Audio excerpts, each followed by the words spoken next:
Hi, everyone. Welcome to Office Hours. If you're in YouTube and you'd like to join the conversation, you have to first travel through the link down below to Zoom, and then in Zoom, travel to Mukana, and that's where you can ask questions and chat. Don't try to do it in YouTube. We just ignore it. But you can watch in YouTube if you'd like. That's fine. If you see this fine panel and you think that you might be able to add something to the conversation, be part of that, you might know something that we're talking about, then join. We'd love to have you. You need to be here by 6:40 a.m. Pacific Standard Time to actually join the conversation. We do mic checks. We want to make sure that you've got good internet, good audio, good video before we start the show. You can come in early to kind of test it if you'd like. 6 o'clock in the morning is when we open the doors, and so you're more than welcome to show up early and test your rig. You know, other than testing rigs, we just kind of talk about whatever we're talking about in the first morning. It's kind of tea and coffee and just hanging out and doing our thing. But we can look at your rig if you have other technical questions, mostly questions that you want to kind of figure out. Like during the show, we won't fiddle too much live. We won't go, okay, let's see how this mixer works, or let's work through your problem live. We'll tend to keep moving from question to question. If you want that time to fiddle with something with everyone, to try to figure something out, that 6 o'clock to 6:30 Pacific Standard Time is a great time to do that.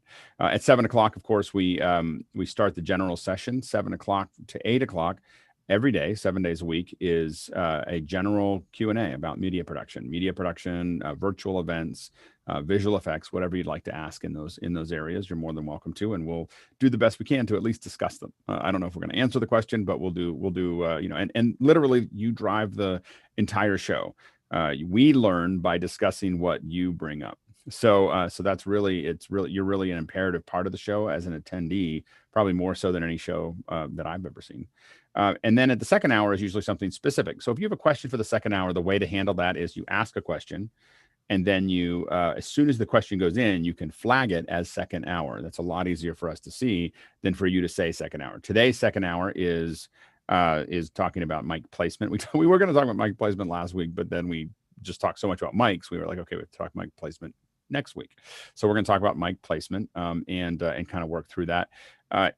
You can see the other second hours by looking at the emails that we send you every morning. If you're signed up for Zoom, you'll registered, you'll get emails, and there's an agenda in there that you can see what's coming up. I'm actually working on setting up where you get to see a whole week out all the time. So in the next email that goes out probably tomorrow, you'll see next Tuesday, next Wednesday, so I'm going to try to just keep on updating that agenda so that you kind of know what's happening. So it's not a surprise on Monday.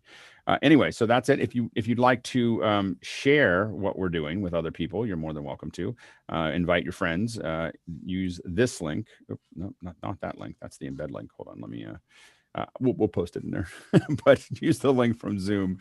Let me grab that again here. It didn't copy correctly, or I copied it at the wrong time. Here we go. There you go. So use that link. Don't use your own link. That'll just make everybody come in as you. And so we want everyone to have their own registration. So there you go. And Bill, I think we're probably ready for questions. We have some in today. Excuse me, TJ Asher begins us this morning with the subject of CES. For those of you not in the industry directly, Consumer Electronics Show. Any new product announcements that folks are excited about? The 83-inch OLED TV from LG sounds like fun, but no way I could fit that in my house, nor could I afford it. But a fellow's got a dream. Go ahead, Jeffrey. Yes, lots of press information, but I'm going to highlight three things super quick. First of all, this is from not Targets. This is from I can't think of the name of the brand, but anyway, this is mostly for gaming. But if you're going to be doing any type of remote stuff, like Sky was talking about using his PTZ camera to do some remote, and you can hook up the Xbox controller to it. They now have a whole bunch of stuff where you can hook up your phone to the controller, so you can have a little bit more of a remote thing. Trying to remember the name of the OtterBox. That's the first one. Second one, this is really cool. This is a UVC table cleaning system from Targus. Targus is getting into the antibacterial stuff. They've got a backpack that's antibacterial, and they got this thing. It when you walk away from your desktop after 5 minutes, it'll go through the cleaning process with UVC light. And then the last one, OWC has the U2 shuttle. Looks like a 3.5-inch hard drive. but you can open it up and you have M2 drives that it exposes out. You can RAID that thing and you can set it up for any type of video stuff. So those are the three that I saw yesterday. How many drives can you put in it? I think it's 4. Their base model can do 16 terabytes. And then I can put this into my Elite Mercury Dual right here. I can have 2 of them in there, so I could have 32 gigabytes or terabytes sitting right, terabytes sitting right. Who makes that? OWC. One World Computing. That's the OWC one. That's the one, because we just got an OWC. I guess probably the last generation, little box of them. We just that's what we're using for a couple of jobs that we're doing right now. Go ahead, Stuart, and then Ant. Do we have a price on that OWC one? Because I know StarTech have done something like that for the last couple of years. There's a 2. I will say that as someone who's bought not a 4. As someone who's bought a lot of StarTech stuff and a lot of OWC stuff, I wouldn't commit anything heavy to StarTech. I don't think there's price probably, out on that. I'm almost guaranteed that the StarTech will cost less money. It just will be less reliable. Go ahead, Hans. The OWC travel dock is the one that got my attention the most, and it's going for $64.99. It's got all of the ports for people that are not only just trying to get their media off of cameras and things of that nature, but you can also, do a podcast or create from that. It's pretty good. That's great. Absolutely. That's the new one. And that's the one that, does it have more than one USB-C out or in? I know I believe it's only one. Yep. Go ahead. I lost. I saw somebody with a hand, but then we went to full screen and I lost it. Go ahead, Leland. I noticed that Sony announced 2 new cameras last week. The one in particular is the new NEX 5T, which it's a mirrorless camera, but it'll do 1080p 60 frames per second.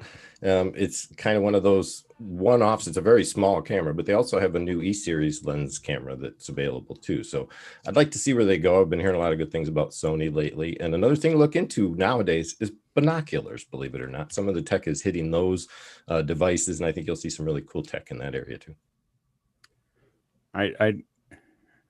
I'm trying to find the right either binoculars or telescope or something for the birds in my as I get ready for spring. But I'm afraid that I become very obsessed with them. I sit out there and have tea in the late morning sometimes and on the weekends. And there's a lot going on with those birds. Like so slingshot's not an option? No, it is amazing. We had one yesterday, or not yesterday, last week, where a crow was going crazy and it was circling, and then it just kept on doing it for like a couple minutes. We're like, what is up with that crow? And the crow jumped up, and suddenly a hawk came out of the tree that the crow was trying to get rid of, and then the crow chased the hawk. And there was something about a crow attacking a hawk that just was a fascinating thing to watch in real time. Go ahead, Bill. I used to do a lot of work for the Bureau of Land Management. And one of the things that I did once upon a time was a video for how to use binoculars. And I thought when we started the project, what?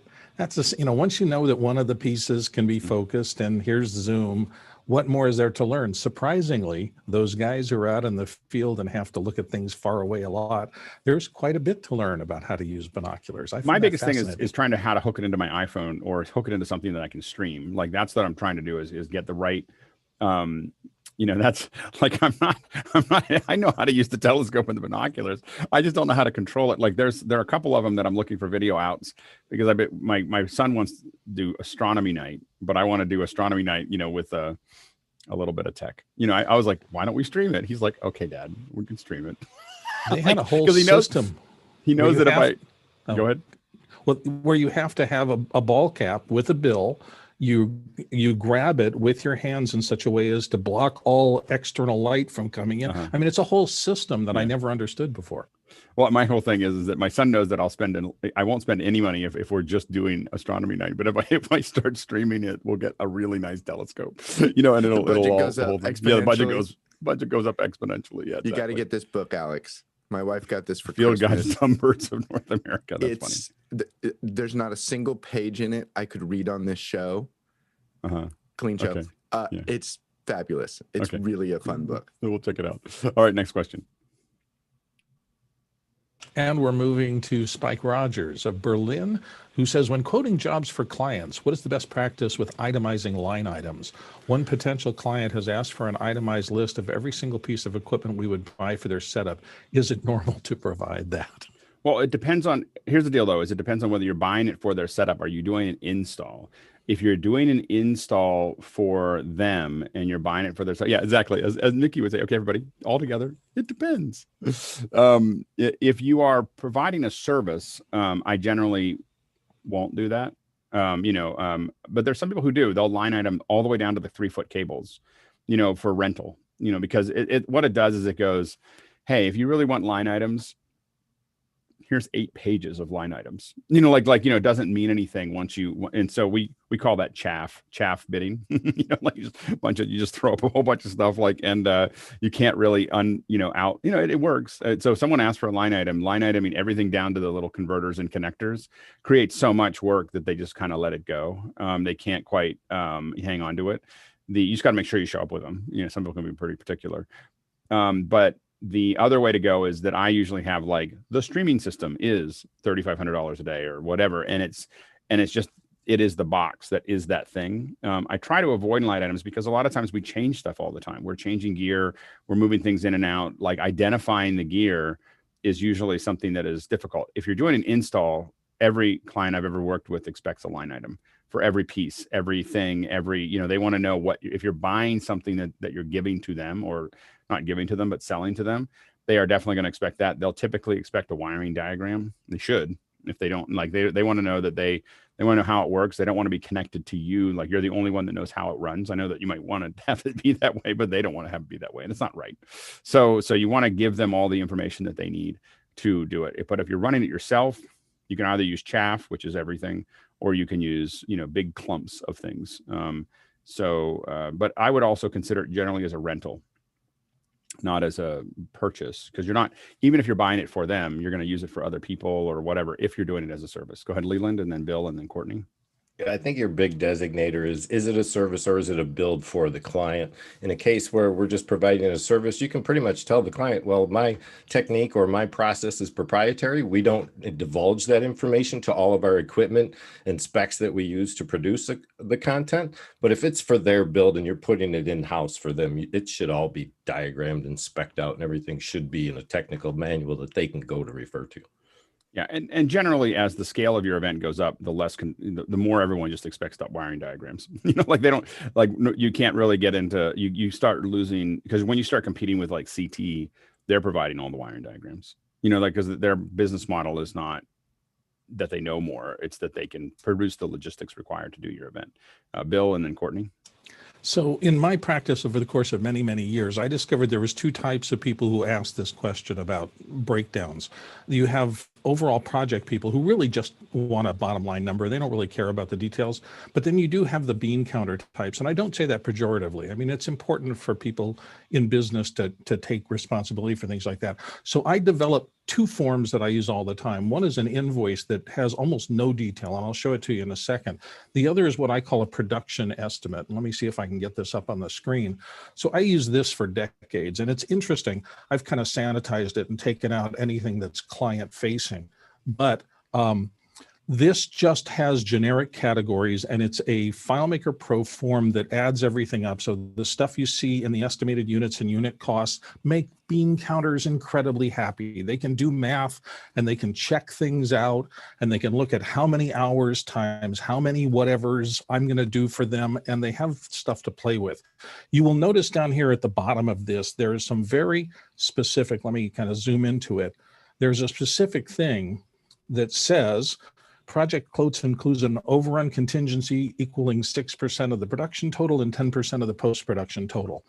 I want them doing calculations.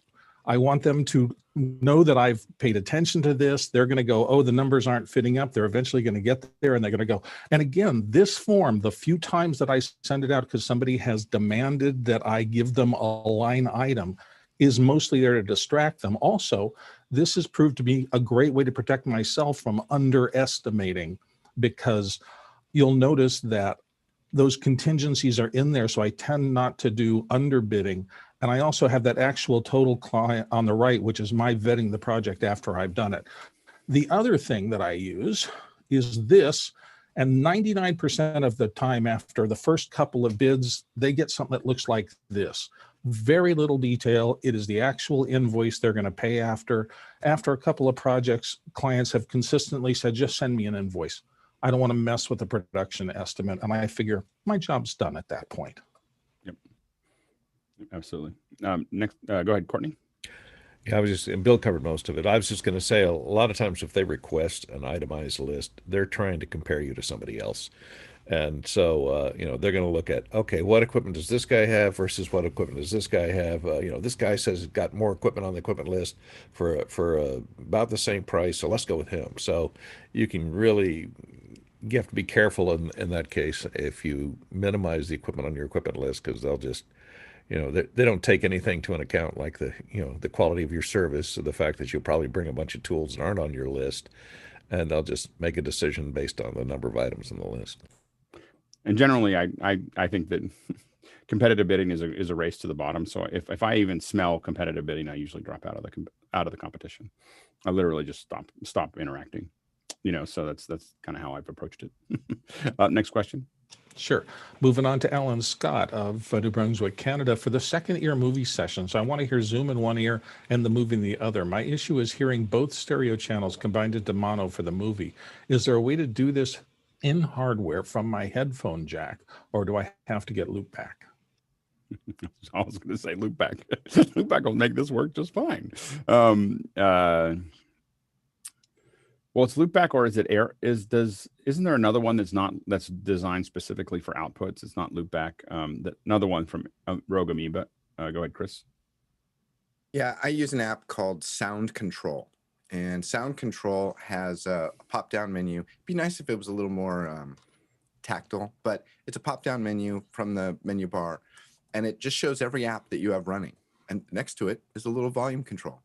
And you can adjust how loud individual apps are, and you can even pan them left and right. There are other apps that allow you to adjust volume, but Sound Control allows you to pan it. So you could put Comm in one ear, you could put Discord in an ear, you could put Zoom in an ear, you could put Chrome in an ear. I mean, you'll run out of ears, but that's the idea. And yeah, because it doesn't look like Sound Source, which is the Rogue Amoeba one, will necessarily let you pan. Pan was the critical thing for me, and that's what Sound Control does. Again, I don't think it's here. I think I can show it to you right here. This is what it looks like. So here's Resolve, here's Discord, here's Zoom. Safari will show you a volume for every tab that is potentially makes noise. Cool. It's super cool. And then clicking this little guy allows you to put an EQ on each one. Here's the pan for each one. And this will even tell you which output to send it to. That's great. Stuart? So, Chris, it's basically Windows audio mixer for Mac. Possibly. I've never looked at Windows audio mixer. Ever. It does that. It mixes the individual apps. Great. See, Windows is exactly like a Mac. Perfect. Mickey. Yeah, you can get it done with loopback or Sound Control, or if you have some other virtual mixer. But I think who is this? Alan is asking about doing it in hardware. If you have, of course, a hardware mixer, you can get that done. Or if you have two headphone outs, like maybe through your actual computer's headphone out, and then maybe through if you have a hub that also has a headphone out, you can do some kludgy things with a bunch of adapter cables, but it gets a little messy. I have a couple AirPods, and so I have a tendency to grab one source from one device and another source from another device, and that's why I have right and left is two different things. It's another way to kind of hack through that. I've had ones where I've had AirPods in each ear and then headphones on top of that, and then one pulled back and another comms. It just depends on when you're at. Yeah, exactly. Go ahead, Chris. Is it possible that if you're going for a hardware solution, the only way to do that is to have two separate devices, right? One for Zoom and one for the movie. And then if you're doing a software version, that it only works when both are playing the same machine, or no? Yeah, I mean, if you're going to do two different devices, that's a relative. I mean, two different devices is relatively simple. You just have headphones for each one. Right. But I the guess other what I'm half saying, is- his setup is going to dictate whether it's a hardware or software yeah, solution. I'm no? guessing, reading from the email, that it is coming out of one computer. So it's just Okay. a matter of putting it in one or the other. Gotcha. Yep. Next question. TJ Asher is back from Minneapolis with, did anyone see the Ted Lasso cast discussion? Multiple super sources with rounded corners, cute cuts between sources. Can anyone comment on the production? Wink, wink, nudge, nudge. Have they watched us? Is that it? Yeah. So I thought the production is pretty good. I mean, I looked at it based on this question. It's the first time I saw it. The super source was a little like, well, it'd be nice if you put some graphics in, not just a color. Like they just put a color over top of everybody's windows. So I thought that was more basic than I would have done if you're going to do a super source, but it's fine. So what that is, obviously some kind of super source, and it could have been, they have little lower thirds, which are cute. I thought you can definitely tell that they sent everybody a kit. So they probably have a 920 with a good, or something like it with a good, reasonably good light. So I think that they lit them well. They still used, they didn't, I'd say the audio is 6 or 7 out of 10. They're still using mostly room audio, which was a mixed bag, but not horrible. Nothing in that setup was horrible. The video was probably 8 out of 10. The audio was 6 or 7 out of 10. It's worth looking at as a reference point. I would have added more design to the super source a little bit and to the lower thirds if you're going to use them to make them just look a little nicer. And I would have given everybody a headset mic or some kind of mic to warm that up a little bit just to make it a little clearer. But it was a very watchable show. Courtney and then Bill.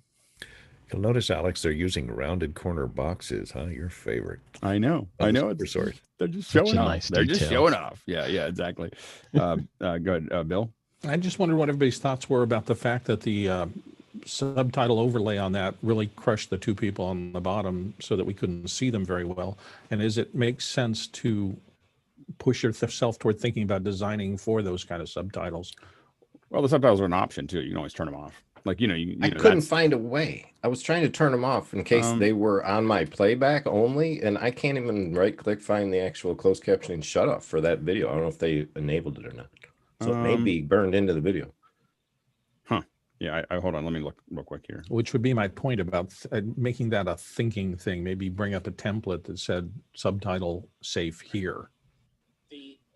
Oh, interesting. You're right. They didn't use.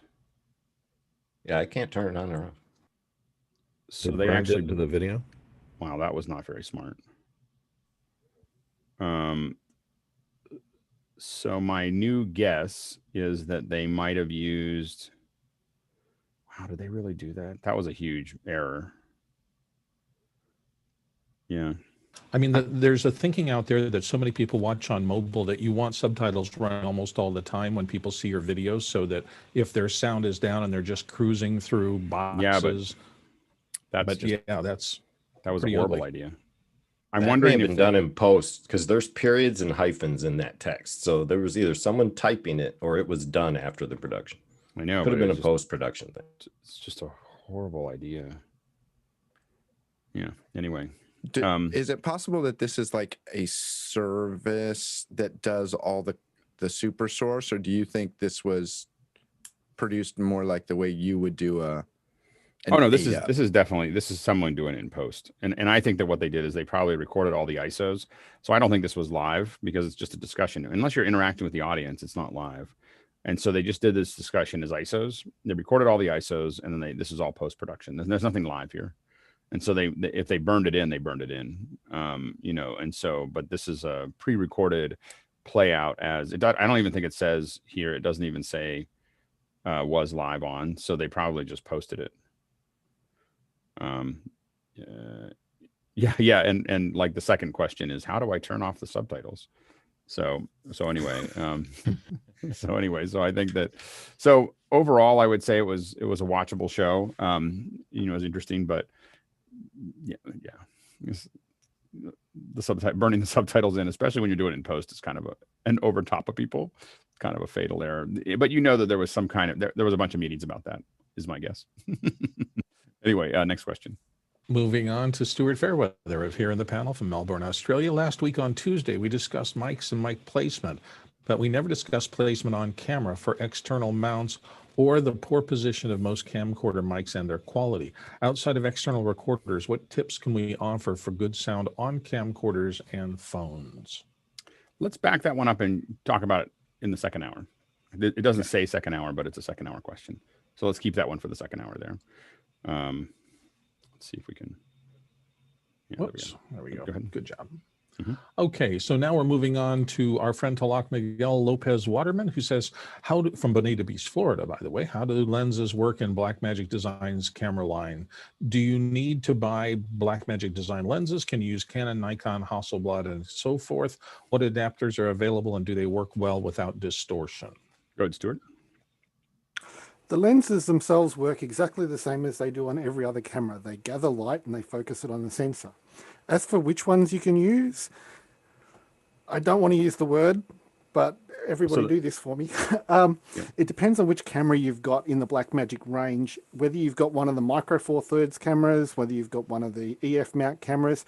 You can adapt any lens with a longer flange focal distance than what the mount is. So if you've got an EF mount, you can go to Pentax, Nikon, PL mount, B4 mount, anything with a longer mount. If you've got the Micro Four Thirds one like Guy is holding up right now, you can put just about everything on it. So if you're looking at a BMD camera and you want a variation for the lenses, the 6K or the go 4K? for the Micro Four Thirds. This is the 6K.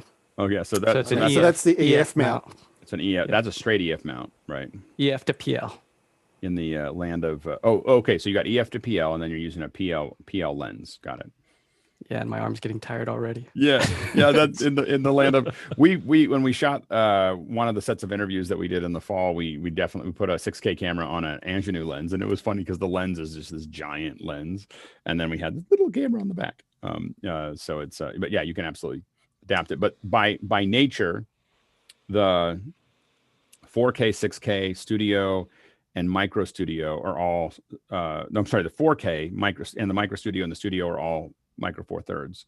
The 6K and some of the Ursas are EF. The 6K can go also do PL B4. The 6K 2/3 inch or whatever broadcast is comes with B4. And the 6K Ursa now, I mean, no, not 6K, the Ursa Mini G2 or whatever comes with all the different, or you can order a kit that you can switch it. It's not like popping something on and popping something back on again. There's a lot of work to switch it, but you can switch the mounts on the G2 of the Ursa Mini. Stuart? Yeah, just for the actual adapting of lenses, just for giggles, that's the Micro Four Thirds mount that I made for that thing. And it is currently wearing a Micro Four Thirds to Pentax K and then Pentax K to P67. So this is a medium format lens for a Micro Four Thirds level adapter. Anything that's longer, you can use. So on any of those BMDs, any lens with a longer flange focal distance, and if you look up lensmount.wiki, I think it is, you'll find all of those flange focal distances. I have to admit, I've become obsessed with. I don't have a budget because I don't have a project for it, but I didn't realize you could put bellows on a BMD camera, and it has to happen soon. Like just the thought of a bellows. Novaflex makes this bellows that you can hook on, and it takes the EF controls and puts it back in, and I was like, oh no, like it's for macro photography and stuff like that, and my brain just can't stop thinking about bellows on a 6K. Anyway, it'll happen soon, I promise. Mickey, and then Bill, and then Courtney. What is it? I think 2 or 3 days ago, I met up with a local operator, and he was able to switch over. He was able to get a kit from Wooden Camera to replace the lens mount on a Pocket 6K to a PL mount. So that's an interesting thing. It comes with shims and all that to be able to align back focus. Yeah, absolutely. Bill, real quick, and then we're going to start moving. Just remember, accelerating. bellows may make you look like Ansel Adams. Don't make you shoot like him. Anyway, the thing I actually wanted to mention was batteries. That 6K eats batteries like crazy, so I don't think that rig is practical. You actually need another extension to put a Anton Bauer on that to run it for a while. Go ahead, Totally Courtney. agree with that. Choose through those. I was just going to ask. LPE6. Oh, sorry. Go ahead. Ant, you're. There is a We're very battery and VMAT. we're very hand. It's your first time on the galley. We're very hand driven. So anyway, go ahead, Courtney.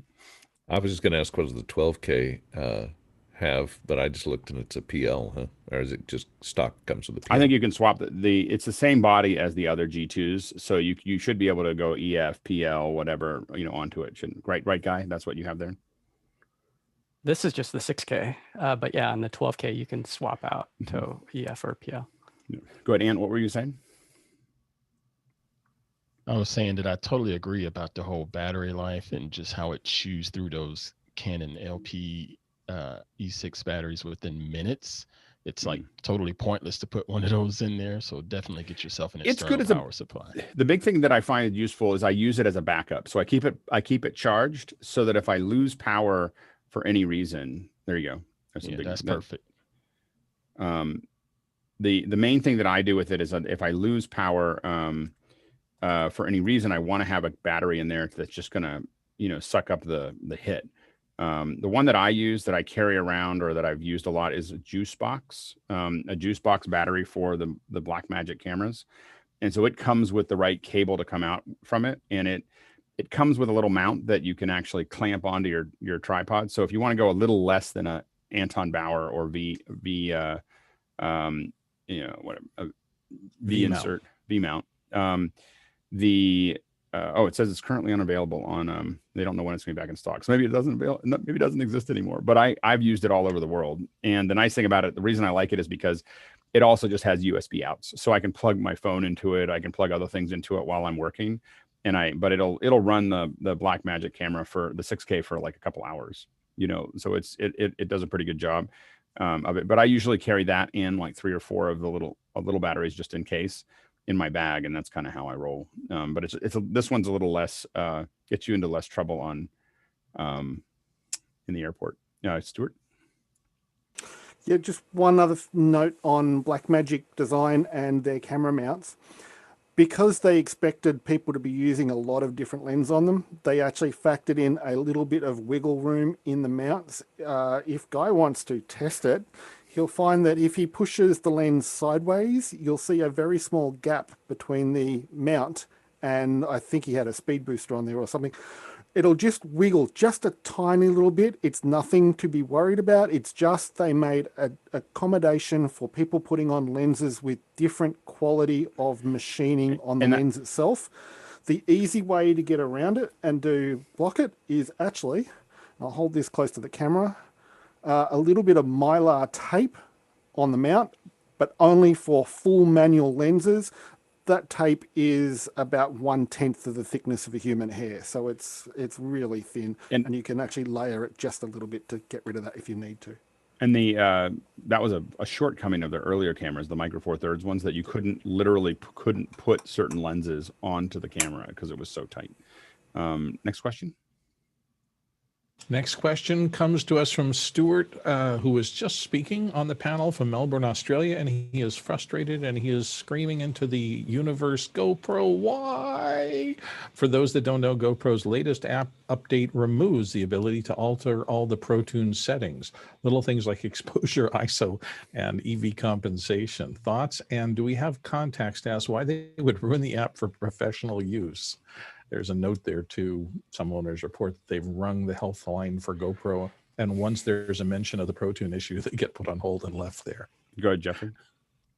Yeah, if you're using it for what it's intended for, the action camera, it works pretty well. But I use it for streaming. I got the GoPro 9. It got the media kit attached with it, and the biggest problem is when you connect it up to do any type of streaming, it gives you overlay interfaces. You actually have to go in and turn, switch to the live stream.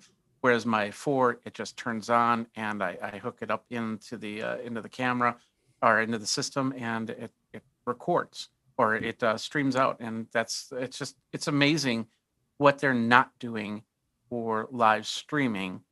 But once again, this is an action camera, so I don't know. Yeah, go ahead, Stuart. Jeffrey, live streaming hasn't been a priority from GoPro since the Hero 4 was released. They actually made it harder to do from then on. But what I'm talking about is the update that rolled out in the last week for the app on iPhone and on Android devices. The controls that we would use for cinematographers are all removed. They're gone from the app.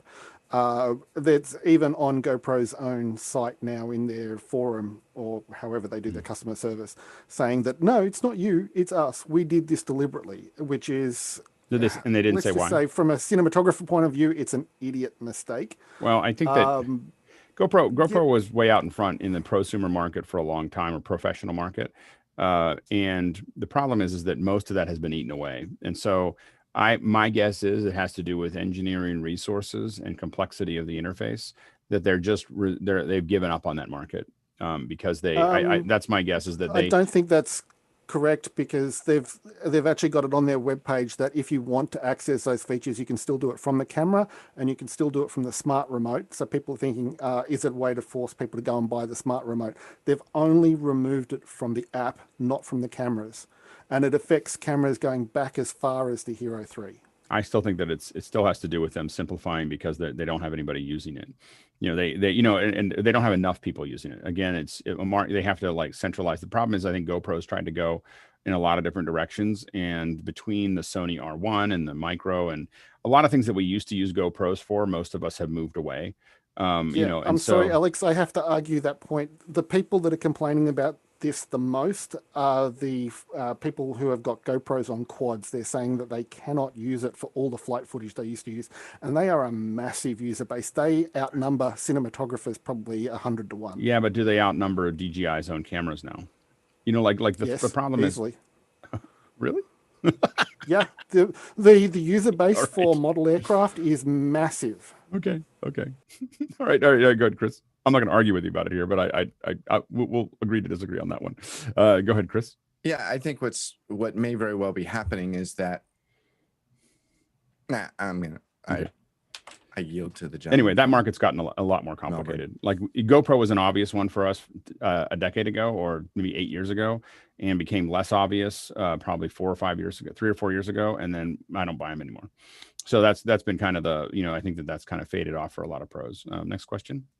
Well, Miguel Lopez Waterman, our friend, comes in next with, movie night got me thinking, would it be possible to do playhead controls similar to the teleparty, but for audio playback, allowing for musicians to collaborate remotely in a new way? For example, if there was a piano or drum track that everyone had to lay under and keep the performers together, note, or would latency still be problematic? It'd have to be a bespoke service.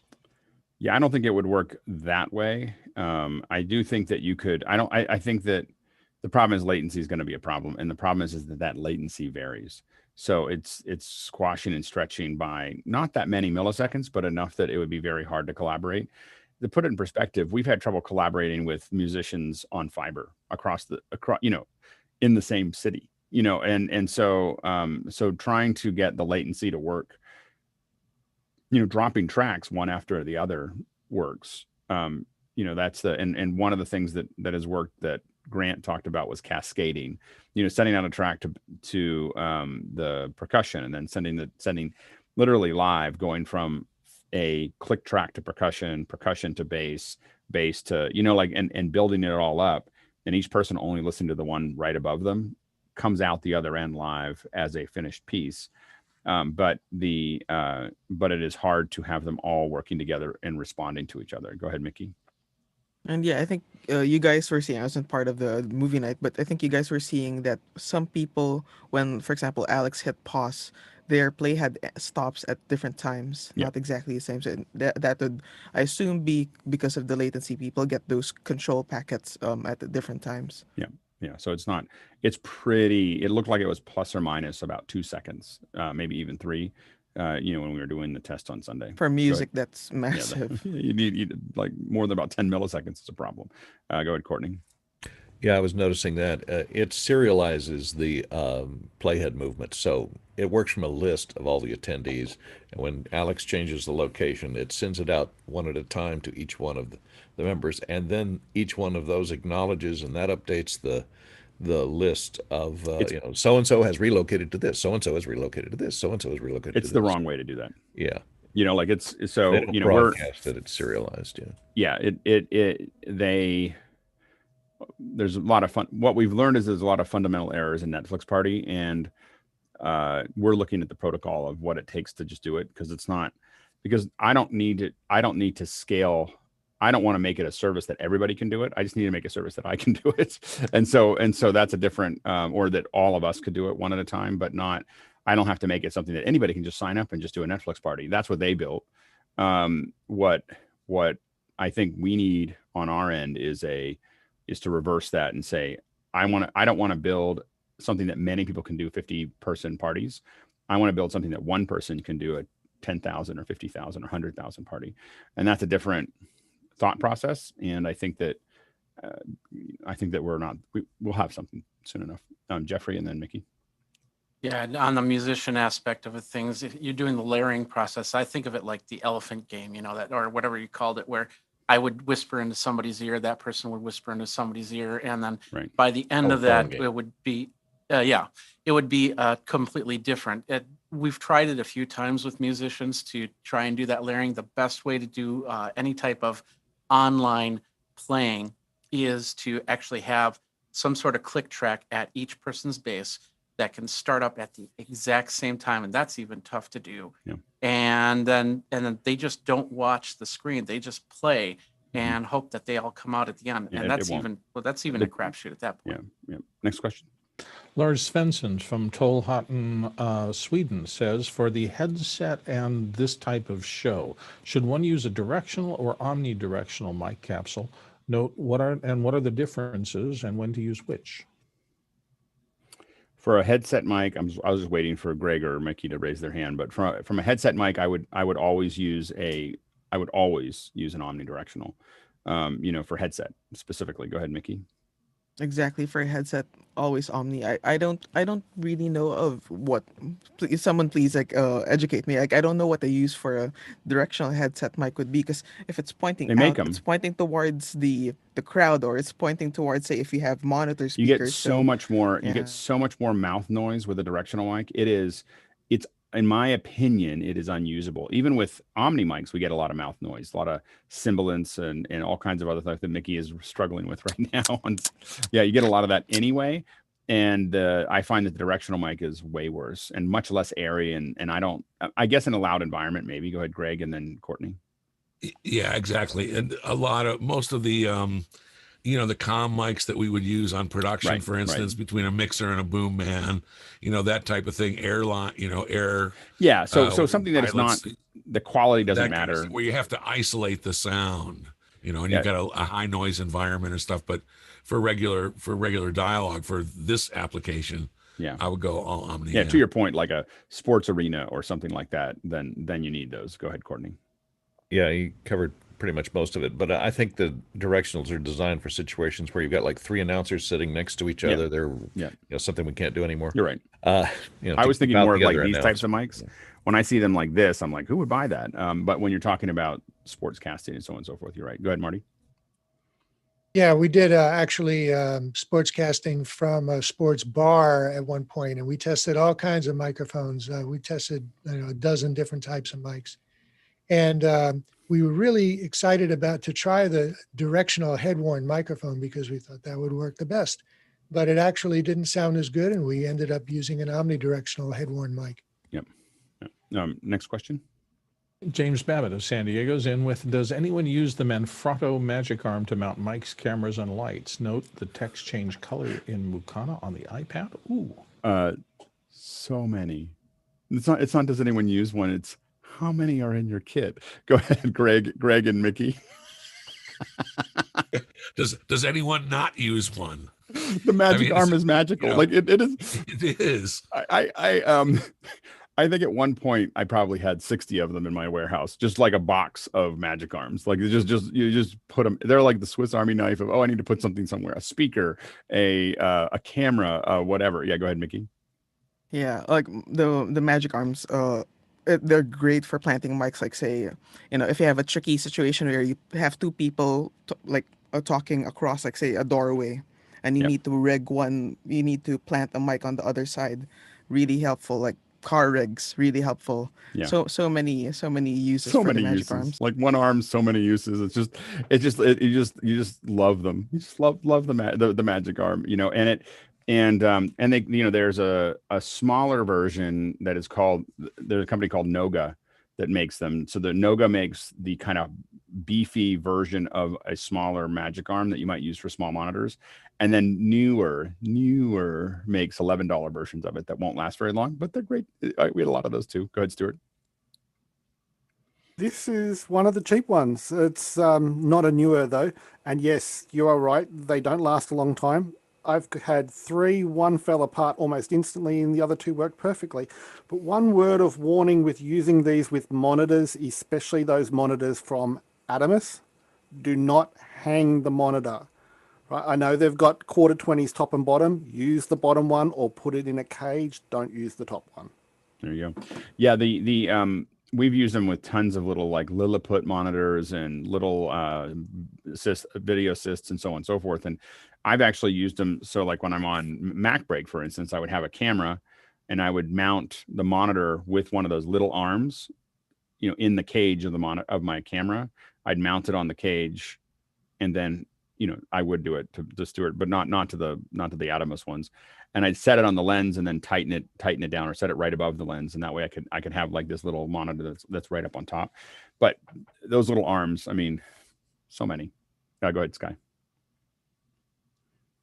The companion to that would be the super clamp. And I did find that Small Rig also has the much smaller version, much cheaper or less expensive. And they showed up and they're also just as cute. And they also give that clamp ability to like a pipe or a pole. There it is. Yeah. And, yeah. Those little, we used to have boxes and boxes and boxes of those, like just boxes of those clamps and those arms. And is that the Newer arm, Courtney? Yeah, that's the Newer. It looks like it. It's got the little ridges on it that I'm used to. Yeah, it's either the Newer or the clone, and it's a Manfrotto super clamp. By the way, you're going crazy when you're cloning a Newer. those of you with 3D printers, I maybe I'll put it on Thingiverse. Yes, please. Design these little clips that will clip on these. Oh yeah. To hold cables, or they'll also clip on the. Please put that link in. I don't have those. I need that. Just to keep people from getting confused, the super clamp also is like a Mafer clamp would be in the grip industry. People call them the same thing, and a Mafer is much bigger. It's about maybe 2 inches as the jaws. So pay attention to those. And that's why it's cheaper, is that the Small Rig is small. And then you have the super clamp is super. And then you have Cardellini's, which is like the bigger, beefier version jaws of of life. There's a second hour there somewhere about mounting. I just got to find a time when Brent Bye is available. Go ahead, Jeffrey. Yeah, I have several of those, but from my bigger cameras, I have this one right here. I don't know if you can see that or not. It's the bigger Manfrotto multi. Is that the super clamp right there? I'm not sure. Anyway, let's move on. I think we're running out of time. Next question.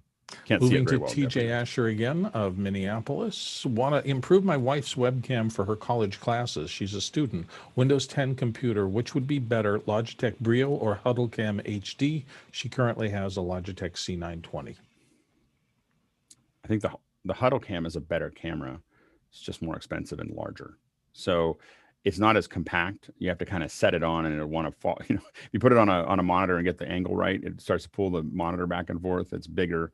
It has an HDMI out, so you can plug it in there, and it has a little remote control for stuff that you don't need to go to the computer for. The Brio is more compact and $100 less. Go ahead, Chris, and then Stuart. Yeah, I love the Brio. I'm glad I bought it. And also, I just got to say, Alex, you should be proud of the fact that you've gathered together a group of people that has cameras shooting their cameras. Exactly. Thank you, Jeffrey Powers. Yeah. Go ahead, Stuart.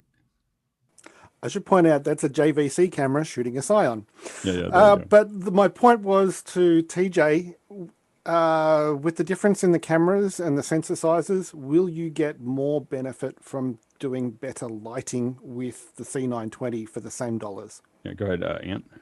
That's exactly what I tell people is what kind of light are you working with? If you can't afford a better camera, your light will make a huge difference, even if it's just a large window in the room. Yeah. Yeah. I mean, I always stack lighting when I talk about it, and I've said it 1,000 times, but it's, internet connection, your audio, and then your light, then your camera, then your background. Like that's and so the light is definitely more important. If you already have good lighting, then you can start improving the camera, but getting large light sources and really good light sources is the first key. Go ahead, Leland, real quick, and then we're gonna move on. Just for the person asking to upgrade a C920, this is a C920. So there you go. It's all about the lighting. Next question. TJ Asher is back from Minneapolis with looking to get a Synology box to hold 20 plus terabytes of backup data and also to serve up movies I rip from my Blu-ray disc. Thoughts from the panel? Any specific model recommendations? I don't have the specific model recommendations. I think that the Synologies are good. Go ahead, Mickey. And then Chris. Yeah, what I run here and also at home is the DS1818, which is an 8-bay Synology and works really well. I would recommend either sticking with I would recommend going 5 bays and up so you can do dual drive redundancy. Yep. Go ahead, Chris, and then Chris I Fenwick. just wanted to point out that our friend Joseph Anashki, in mid-December posted a really well-produced video going through step-by-step of a new hard drive solution that he's done for his studio up in Oregon. And it's really well done. There's some clever solutions, and it's absolutely worth taking a look at. Great. Chris, comfort? I don't have any personal experience, but Phil Lenger is a huge fan of Synology, and he's using it, I think, for that. I don't want to offer his help without him, but TJ probably could message Phil on Discord, and Phil is a great resource for that stuff, for those specific uses too. So, and Phil next week is going to be showing off his stuff. He had promised awesome. to show us some behind the scenes of how he runs his multi-screens, and so he'll be on next week. Next question. Great. James Babbitt is back from San Diego with to step up from the built-in FaceTime camera to an external camera. What specific improvements do you notice, such as resolution, distortion, color accuracy, possibly getting a camera that has remote control? Almost all of those things immediately. So you get better color, better resolution, better color accuracy. Well, color accuracy, I actually think that the Apple one does a pretty good job of color accuracy, but the resolution is definitely going to be sharper. It's going to be better low light, the less distortion typically. I mean, from poor, it's a much clearer image. So those are the big things. Remote control, yeah, and you can remote control. The real problem for us is that we don't even consider for our events anymore. Like, we recommend heavily against the Apple using the built-in camera, because you can't add an external camera control like webcam settings or manual camera. And because of that, we feel like it's absolutely necessary to have an external camera to use with a Mac, because you have the light going up and down and people's cameras are breathing and everything else, because we can't lock it or control it. So I actually think that Apple has, with the security that they've added to the camera, have actually degraded it to a point where we don't consider it viable for an online event anymore. We used to be like, oh, okay, it's better than a Dell, but now it's not. Next question. Moving on to Ant Puid from here in the panel in San Francisco. I'm just going to say it, my virtual CES is not my jam. I know Mr. Lindsay endorses more virtual presentations, but do you all think that the small to medium companies of CES are benefiting from it being virtualized like this? I couldn't get through the registration. Like, I just couldn't, like I wasn't going to create a new account. Like it was just a big mess. Go ahead, Jeffrey, and then Chris. Yeah, I'm going through company by company, and it's just the page itself is really tough, because there's like 3 clicks that you got to get to just to find out what the company is all about.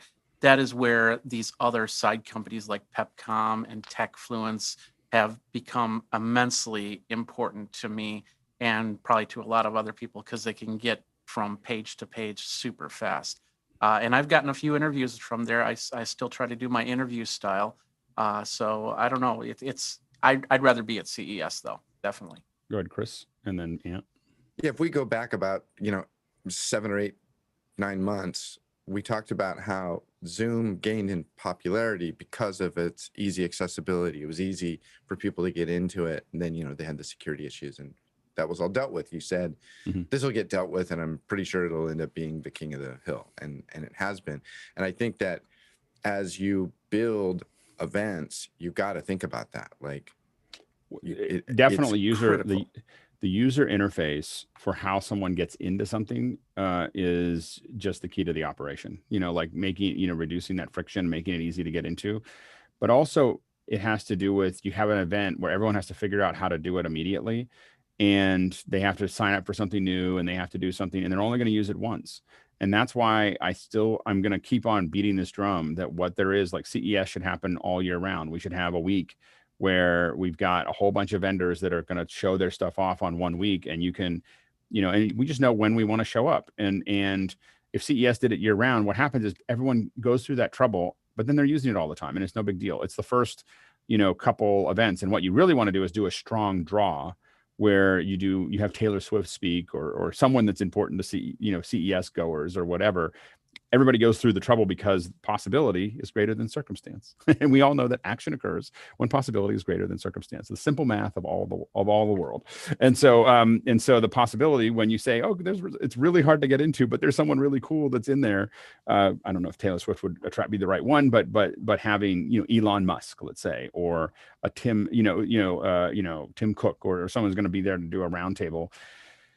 Everyone's going to get over the hump and get in. They're going to go through the trouble of it. And then as you do it that first week, you do all those keynotes. So that first CES week should be just keynotes and getting everybody excited, and then start hitting people with every day, every week, whatever it is. You have events that are going to talk about, iPhone accessories or car accessories or other accessories. And that's going to be the whole week. And, I think that then you end up with something where people are coming all the time. It's just much easier for people to manage. Go ahead, Ant. Yeah, I like that idea much better, having something extended throughout the year. But for someone like me, I'm tactile with the way that I was reporting on these different devices. And it was nice to be able to go to the booth and pick up that device to see if it's even worth my time to share it with the listeners and viewers. And it's really hard to get that sense over the virtual. Now, I do love PepCom and Showstoppers. I like what they're doing. They are making it a bit easier, but just...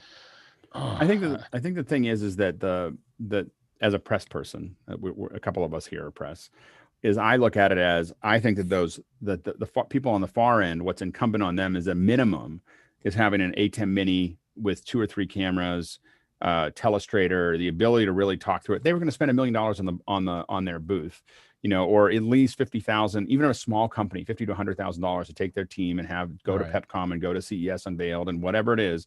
That was $100,000. So spend $50,000 on a little studio that has great lighting and a great little backdrop and a great whatever, and a little ATEM Mini. And then you can sit there and have interactive conversations with people really showing it. Then as press, if we think it's really worth doing, we'll call them and say, hey, send me a demo. And you should beef up your budget for demos, and not have like 4 of them that you're floating around, because that's how you make up for the fact that you don't have to go have a booth, And so it's a matter of moving the numbers from one, box for finance to another box. It's the same number that was the event, CES. I mean, remember, one of those big, the all-in for the Intel booth is probably somewhere between $20 and $30 million. If they spent that on broadcast, like every day, every whatever, talking about those things, and they had different talks and roundtables and everything else with a $20 or $30 million budget, they would never go back. They would never go back to CES, because they would suddenly have this huge following of people that are connected to Intel. And the issue is that should terrify every broadcaster, because as we start getting tons of content that's highly vertical in our interest, like what we see here, 3 or 4 of those and you stop watching TV. Like 3 or 4 of them, and TV ceases to exist for people, because you watch movies, you watch Ted Lasso, you watch the other things that you want to watch.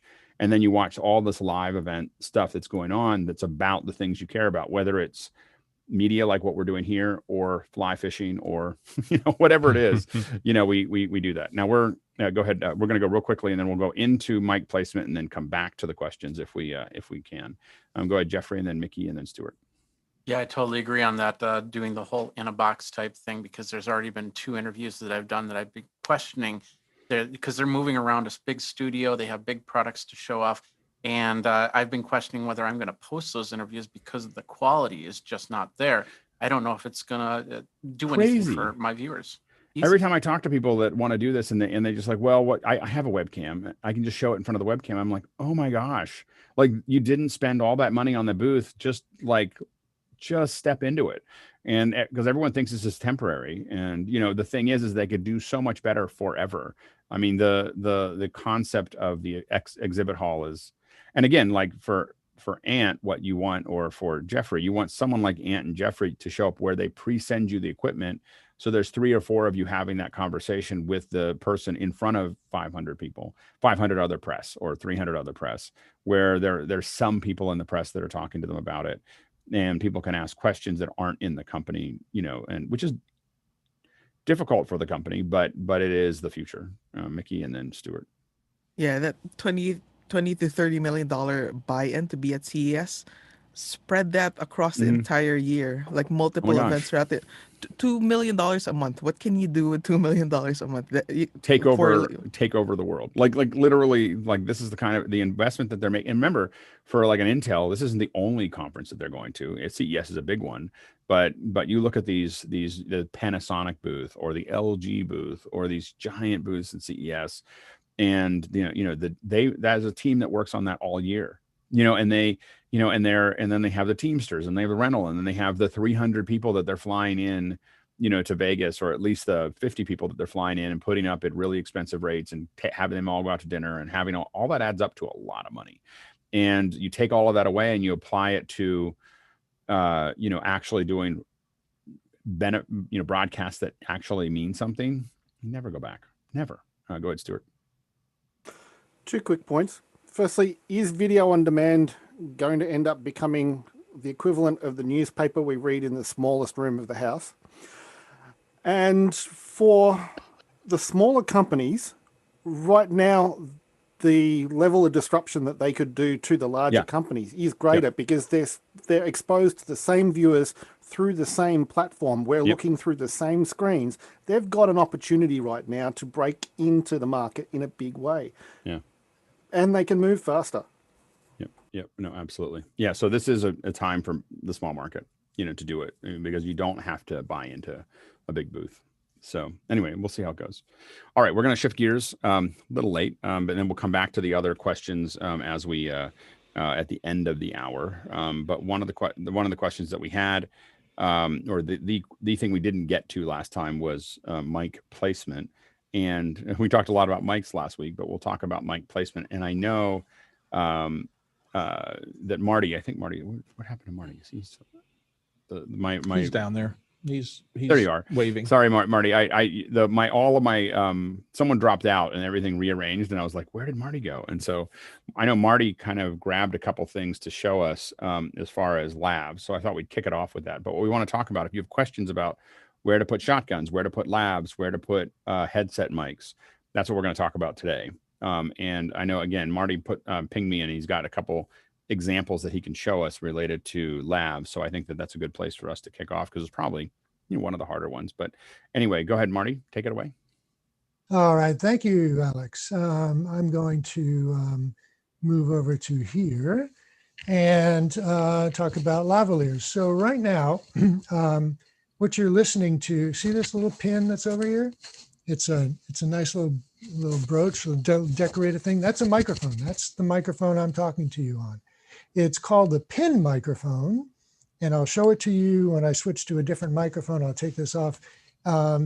It's now sold by Rode, and it's 3 pins on a back plate. You can poke it through the material. They're very, very thin. They don't harm any fibers, and I've been able to create various types of looks. So there's a flag. There's different things. Here's one that looks like Looks like That's a really circle. cool. I don't think I've seen a pin, like one that looks like a pin before. I'm left with, why didn't I think of that before?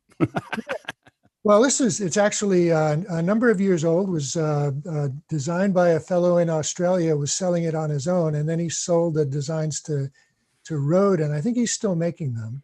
How do you put the front face on it? Is it it's just the pins going through, but is it something you can pop the what it looks like off and then put something else on?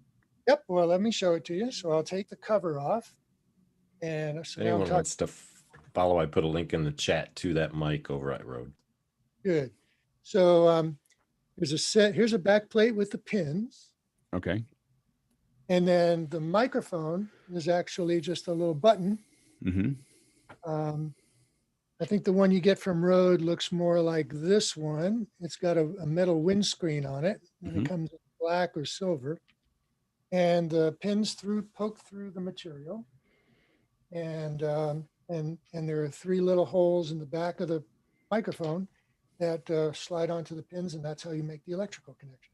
And then, but you had a little something around it, right? You had a little different look to it. Had, yes. Well, I've so I don't know if they still do it. So they included these little covers that fit over the microphone, and then you can glue any kind of flat surface thing. So the microphone is kind of it's pointed up. Its pickup is straight up, so you can put whatever you want on the top. It's an omnidirectional microphone. Right, but the pickup is not on the top part. It's not on the front. What comes out, that's right. There are holes around the side. Right. Right. The one with the metal windscreen was designed for outdoor use, and it had its own set of sleeves that you can put things on as well. So that's one thing. Mm-hmm.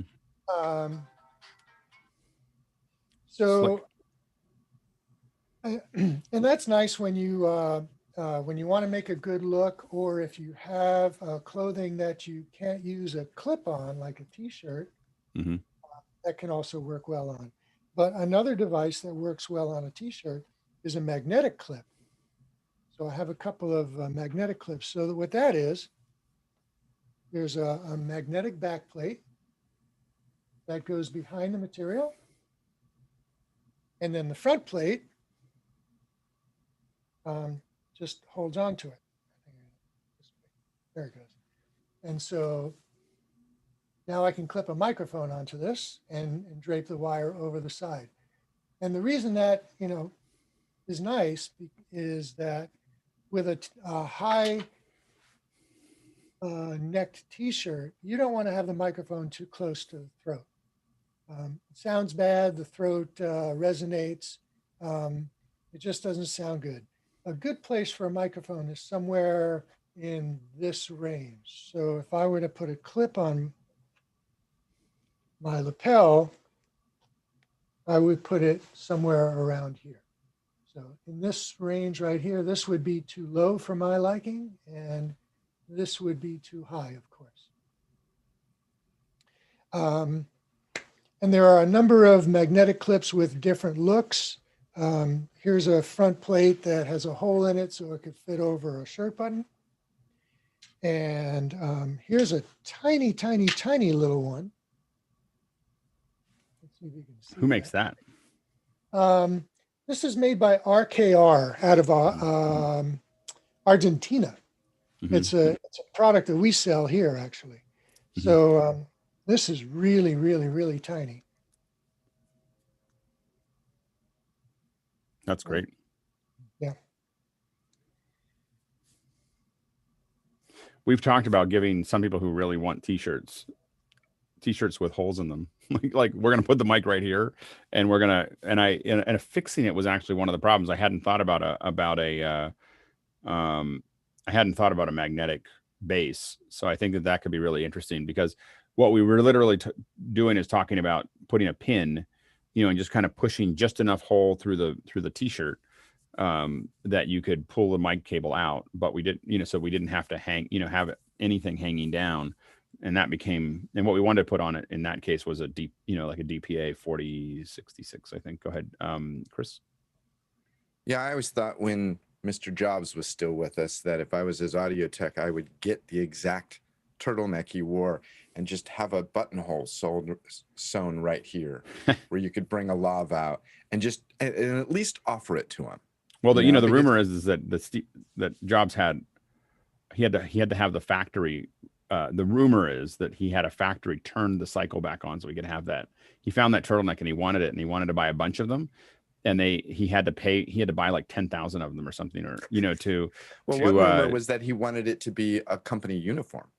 Yeah, I don't know about that, but I do know that he bought like 10,000 of them or something to get the factory to turn the cycle back on so he could have the one that and so I was told that he never wore the same one twice. Like it was always like a brand new turtleneck or brand new, the one that he had. But a buttonhole. I mean, it's not hard to sew a buttonhole Chris, if you know what you're doing. Go ahead and embed the mic into the shirt. So you just plug the shirt in.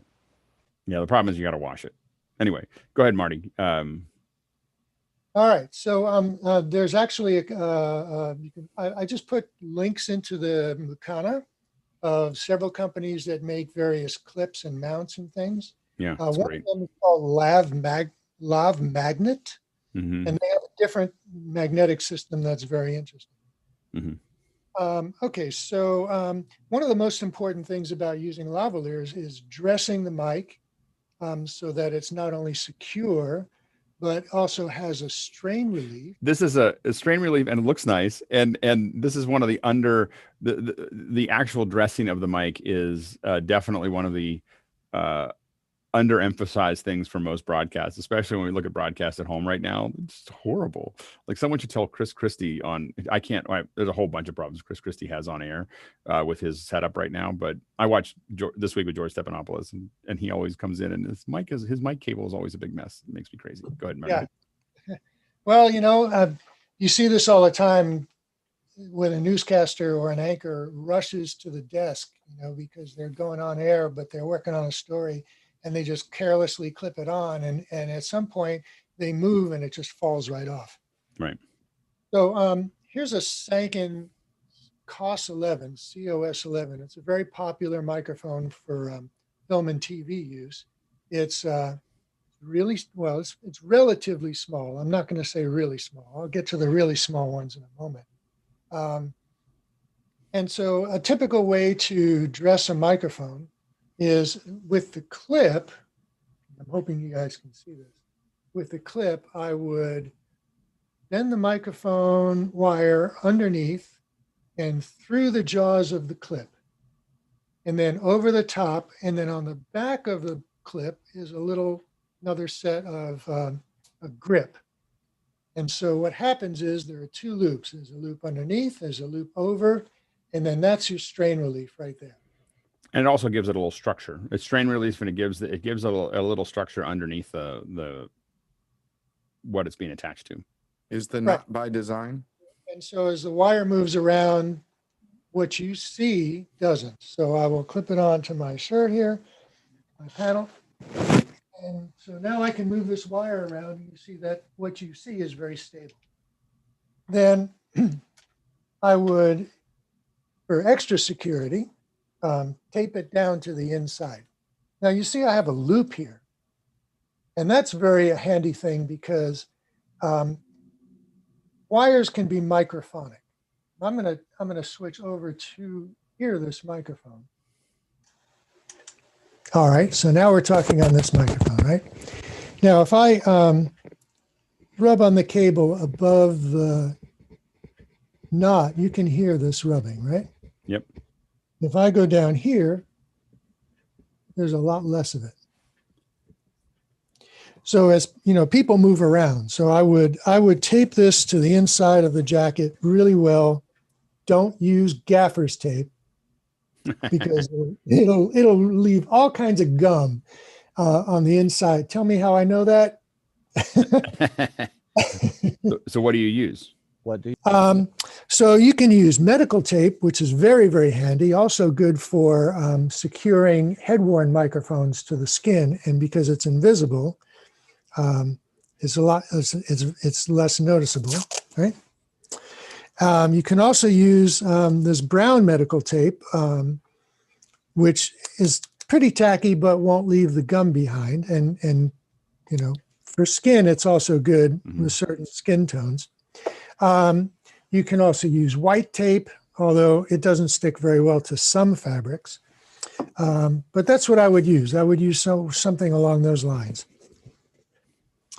Go ahead, Mickey. Yeah, for those, I'm a big fan of transport, and also if you guys are familiar with Topstick, which is toupee tape. Toupee tape also works really well. It's double-sided. So that okay, so that's that. Now I have another microphone here. This is the Countryman B6. Now this microphone wire is half the thickness of this one. I'm going to switch over now. So now we're listening to the B6. And it's much smaller. So you can clip on. I've actually hidden this wire in plain sight. If you use, I could take this off of here. I will take this off of here. And you could put this through the buttonhole of the shirt. And then if I can find the button.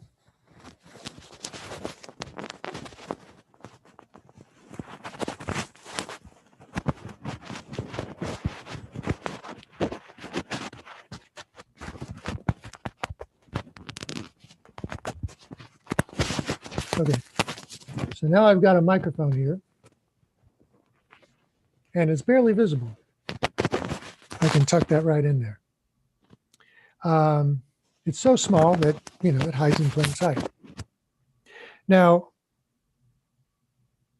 if you don't want to see a clip and you don't have a microphone like this and you don't want to put it through a buttonhole, this also works very well through the knot of a tie.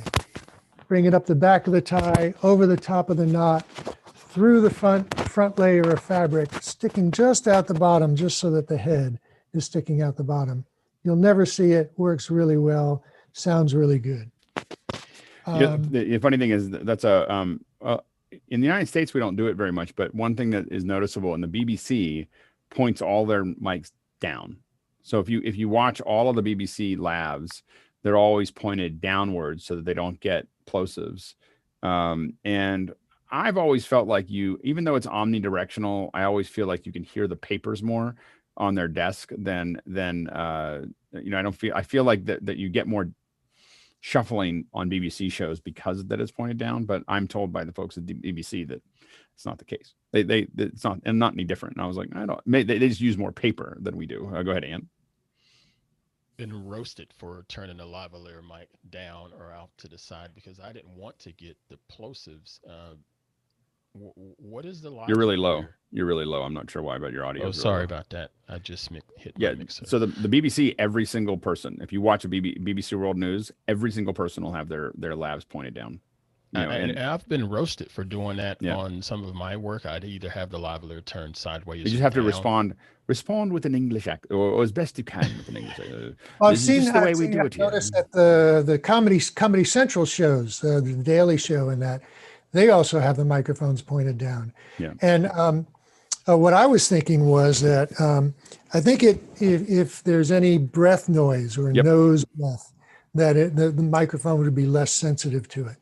Yeah, no, I was I really thought it was an odd thing, and then I had a discussion with someone in audio at BBC, and they think that we're savages for pointing the the mic upward. Courtney and then Mickey, but of course the English think we're savages a lot of the time. So anyway, go ahead, Courtney and then Mickey. Another reason for pointing it down is if you're doing news and you're out in the elements, a single tiny drop of water on the top of that mic element will make it sound like this. All right. And that happened the other night on Saturday Night Live. There was a thing where somebody threw some water on somebody, and it landed on Weekend Update. It landed right on the mic element, and until they could get somebody in there to wipe it off. Which is also why you have shotguns on your studio. Anyway, Mickey. And yeah, like at the end of the day, which one would you rather get? Would you rather get shuffling noise, or would you rather get like close absorbent noise? So you have to just find a balance with what would be best for your current situation. Yep. Yep. Any Here's more? another little trick. Go ahead, Marty. Here's another little trick to use with some certain microphones, and you can find these kinds of rubber pads. This is a rubber pad. It's flexible. It's got a slot that the microphone fits right into. You can see it maybe here if I hold it this way. Mm-hmm. And this is used for if I was going to, like, I would tape this to the inside of a lapel or a shirt and make it relatively invisible that way, and just tape over it so that it stays there. And this does a couple of unique things. So when you tape it over this, there's a rubber surface between both the top and the bottom. And so it's physically isolating the microphone from this surface and from under here as well. And that provides some vibration isolation.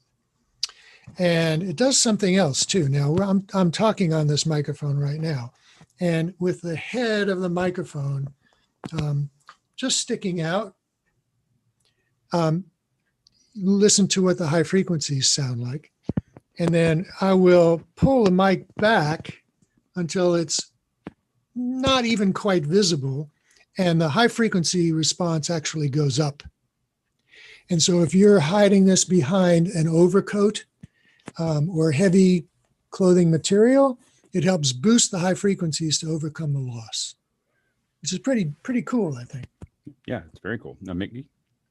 Yeah, and I think that that mount that Marty has is the RM11, which is made by Sanken themselves, and but you can also get them for different other brands of microphones from companies like LMC Sound, and also Bumblebee Industries, I believe, also has their little, I think they call it flexible rubber mounts. Good, Chris. Yeah, and this that's. guy. Oh, sorry.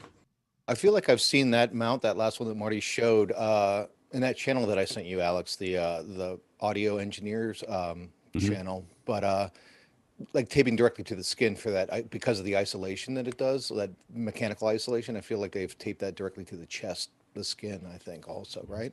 Does that sound right, Marty? Oh yeah, you can do that. Yeah, with medical tape, absolutely. Good, Scott. And then Leland? Well, I've asked it in the real questions, but also, are you going to be showing the trick with you do the gaff tape in a triangle for that kind of I was thinking about that. Yes. because that's So one of the important things about Greg had something to say about that. Oh, sorry, go ahead. Or was it? I can't see the screen, so go ahead. Yeah. No, I was going to say if he doesn't have gaff tape there, I can demonstrate it, but he's got it, so go for it. Good. All right, so I pull off a roll of gaff tape here. Now, one of the important things about mechanical isolation is to have an air gap. So an air gap between the two layers of material. And so taking the gaff tape and just doing repeated triangles.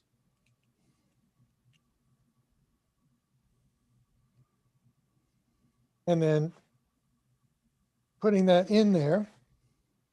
And then you can put your microphone like right up close to it. And the gap that's created by the gaffer's tape thickness will help keep that material from the layers of material from touching each other and creating that vibration. Do you ever embed the lav inside the gaff tape like a little triangle burrito thing, and then it can be difficult. One of the things that what sticks best to gaff tape is gaff tape. And so with a wad like this, I don't know that I want to be digging my $400 lavalier microphone out of something like this. Yeah, go ahead, Greg, and then Leland. You can also actually do much smaller ones. I'm just going to take this and you drag it down like this, and then you just fold it like you would fold a flag, right? And I usually do it until I get one over the end. We can't quite see it. You're a little out of camera. Sorry. Then I get rid of that. Fold that over. So you make two of these, and you put the mic in. I don't have one handy. I'll just use this cable. You put the mic in like that, and then you sandwich another one of these on top of that on this side, and then you secure both sides to the close. Mm-hmm. That's great. Yep, that works. That's kind of the old school way to do it. Yeah. We used to do that all the time, right, Marty? Yep. Yep. And similar to what he had there, that solid foam. They make a thing called Ursa foamies that you can find over at B&H. They're very inexpensive. They're like $15 for a package of these things that the mic slides right into. So you get a dozen of them, and then you could tape those anywhere you needed to. Yep. That's great. Yeah, those work great too. And you can get those from Ursa. I think you can get those from Bumblebee as well. And then if you're working outside, there are various windscreens that you can get. So there's like several different sizes of tiny little foam windscreens, but then you can get furry windscreens. There's a gray one, and here's a giant big black one. This one actually has an alligator clip on the back of it. So you just clip this onto your I was surprised. There was coverage that I saw, and it was really windy, and they had a big clip like that, but they put it over top of a black jacket, and you just didn't read it at all. Like it was just, it was, as long as you know what you're putting in front of, it was like it didn't show up as an issue at all. Yeah. And there's a hole in the back. This one has two little Velcro tabs. So you can open it up and stick your microphone in there, and it works really well. That's great. Mickey? So I think it's important to mention something when you're using lavaliers, and especially when you're trying to hide them, that choice of clothing is really, really important. And more specifically, the material that the clothing is made out of. Like the cardinal sin is silk. Yeah. Silk is noisy. As silk rubs on each other, layers rub on each other or against anything else, it just creates this ginormous noise. Yeah. T-shirts are hard. And then the other thing that I will say is, as someone who's worked on a lot of corporate events, is a female A2 is gold. like a strong female A2, because women's mounts are just way more complicated, and it's just really uncomfortable to, and it's really worth having. Like we look out and save, who we have that is a good A2 that's a woman. It just makes it much more, just much better. Go ahead, Mickey. Define for obvious A2. reasons. Define A2. A2 is the person that's going to put the mic on. Usually the A1 is sitting behind a board. A2 is the person that's going to actually mic the person, and they have to really know what they're doing. And if it's a man, you just have to be very aware of everything that you're doing there. And if you're, and again, it's just easier to have people who have been in broadcast for a long time won't care, but in corporate, we, everybody cares. And so you need to be, if you're a man doing it, you need to be exceptionally appropriate and exceptionally good at what you do. Do not mess around, like don't take time, be, fast and accurate. If you are a woman, you have a little bit more room to work through it, and you just get a better miking because, you want to be, appropriate, but it's just a little easier. So anyway, that's all I would say is just that you really want to look for A2s that are women if you're going to be doing a lot of corporate, because you want to have that option. Go ahead, Mickey, and then Stuart, and then Chris. Yeah, on a film set, that responsibility is typically shared between the boom op and the sound utility.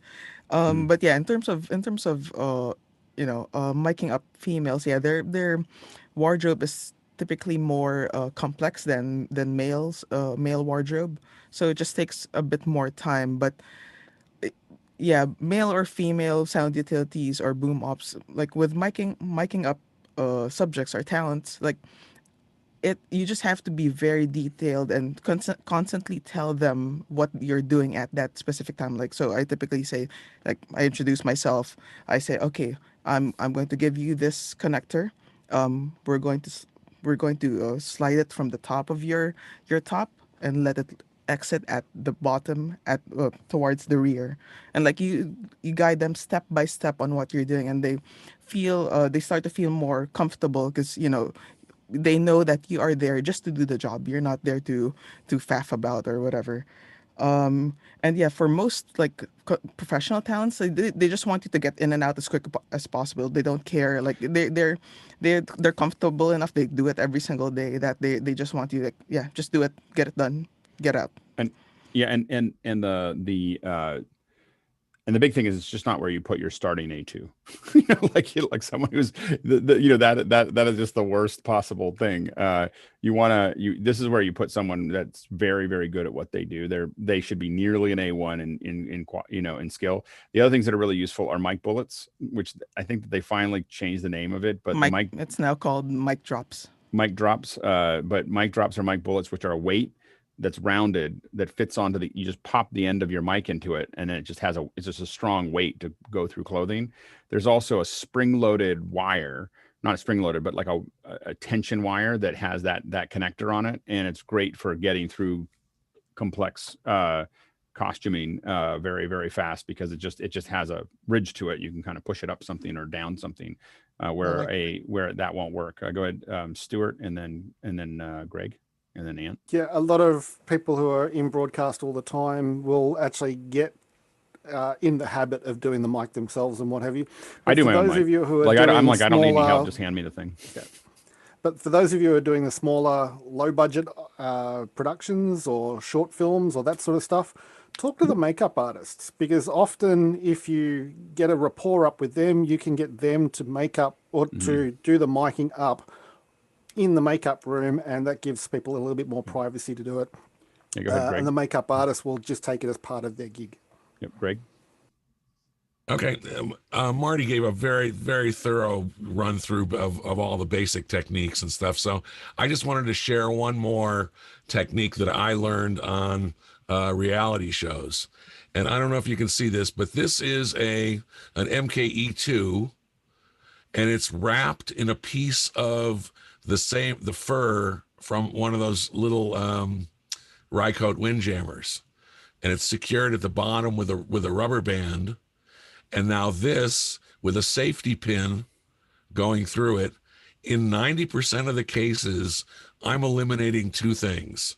I'm eliminating wind, and I'm eliminating cloth rustle. You wouldn't think that it would work, but it really does. It's great. It's great. Mickey? And yeah, Greg has taught me that technique as well. But one thing I modified with that, Greg, is I put a layer of plaster tape right at the tip, right below the grill, and then wrap the over cover around it before the rubber band, just so that there's more of an air gap around the grill itself. And for reality shows, like Greg, I don't have no problems. I have no problems. That's great. Yeah, it's a good. That's really I'm glad good. you refined it. Thank you. Yeah, that's great. Ant?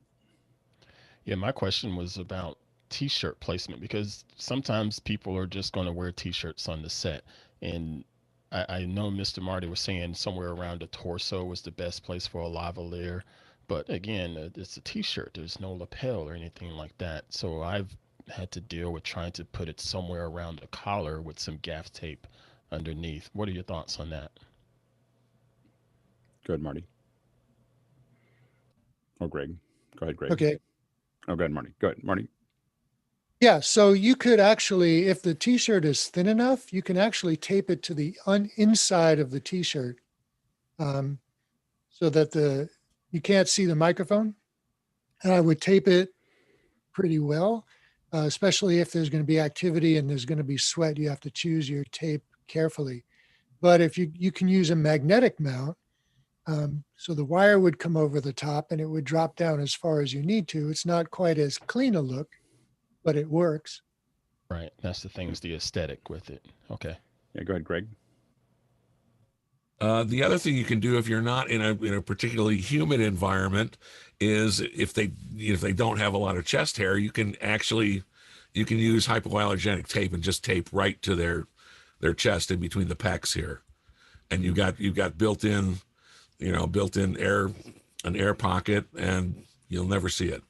Good, Mickey. And yeah, I think it's important as well to distinguish if the production is looking for concealed lavaliers or if you're okay having them out in the open. Like in this current this situation where it's like a tight t-shirt, that might be easier to get a, if the fabric is thin enough, it might be easier to get a better sound if you do concealed, because you can have it right there. But if they want it consistent and everyone is has exposed lavaliers, then that would be a different case. Yep, Sky, and then Greg. The foam that Leland referred to, and then the concept, that cloth that Greg just talked about, I'd heard the term moleskin previously. Is that the predecessor to the foam? Okay, thank you. All right, next Also question. really easy to access because every drugstore in the world has Dr. Scholl's moleskin. So if you're out of town, you can just go in and buy it. And how would you assemble that? It's just a sticky flesh colored spongy material that you can use on top of a mic to mount it. Go ahead, Mickey, and then Greg. Yeah, all these like adhesive tools and even the foamies and the rubber mount, these are all just tools. There's no like one size fits all. So you have to kind of learn what works best with each kind of wardrobe, and then maybe that would be your first plan of attack when you see, okay, that the talent is wearing this wardrobe, but that doesn't always mean it will always work. So you have to really pick and choose what technique you'll do and what tools you'll use for each situation. Yeah, go ahead, Greg. Okay, and the one kind of overall thing with all of this is, as soon as you try to hide or bury mics, you have to realize that you're going to lose a lot of high end. Okay, so everything's going to sound more muffled. It's not going to sound right to you, and so if you can, the more you can talk about getting mic as part of the look, and that's why a lot of reality shows, Naked and Afraid, for instance, if the mic is in the necklace, sometimes it's part of their costume, and it's in the same place all the time. So you just have to be aware of that. One of the ones that I think is done really well is, is it the talk? I don't think it's the talk. There is I'll find it in a second. Go ahead, Mickey. Yeah, like an example is, I really admire the collaboration they did that Simon Hayes and the production team did on Les Miserables, wherein they decided that production sound is of utmost importance, that they actually put the mics out in plain sight, and the wardrobe just cut out a piece of fabric that's similar to their actual wardrobe to place on top of it, and then they went through CGI to clean up that patch.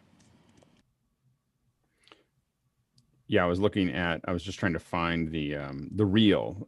So the reel, the TV show, the reel, they use mics that are, I'm trying to find the image, but they use mics that look like they're part, if you see shots of them talking, their mics are actually, they look like pendants. They look like really, they actually just bling on the mics. So instead of just having it be a microphone, they really integrated it to each person, and it looks really good. Like it's really well done. Because I'm always reviewing this stuff for eventually when I get back to teardowns, and so I went across it and I was looking for labs, and I looked at it, and it's really well done as far as integrating that into their costume and making it work. Anyway, next question. Moving to the first one I think we've had here from the panel, from Stuart Fairweather. Last week on Tuesday, we discussed mics and mic placement, but we never discussed placement on camera for external mounts or the poor position of most camcorder mics and their quality. Outside of external recorders, what tips can we offer for good sound on camera and on phone? I'll go ahead, Mickey, and then Greg. Yeah, in terms of on camera, like you can go as elaborate or as expensive as you want. Like for example, on when UFC Ultimate Fighter came here, we had we had two shotgun mics on the broadcast cameras. I believe they're using Sony's, and yeah, we had an MKH70 and an MKH60 on those. So that's like $3,000 worth of camera mics. So you can go really broad, like really elaborate like that. But that was because we had to really be able to rely on those in case these guys are fighting, so they don't have mics when they're fighting. So we really have to be able to rely on those mics. Go ahead, Greg, and then Bill, and then back to Stuart. it is entirely possible to get a usable dialogue track out of camera mics. You have to be very close and very wide. You open the thing up totally and you get as close as you possibly can to that person, and you could actually get a decent track. Now the other things are, if you're in a club or a very, very noisy environment and you're trying to get something, you're not going to get anything anyway. So you put the camera mics on and you throw it into auto and hope for the best. You know, the third thing is that even if you're taking double system sound, for me, I always have the camera guy keep the internal mics on always anyway as a guide track. Yep. Okay, so then if you have your mics mounted on the camera, it's entirely possible again to get a decent dialogue track, but you have to remember that the microphone hears not only the thing that's directly in front of it, but everything that's behind that too.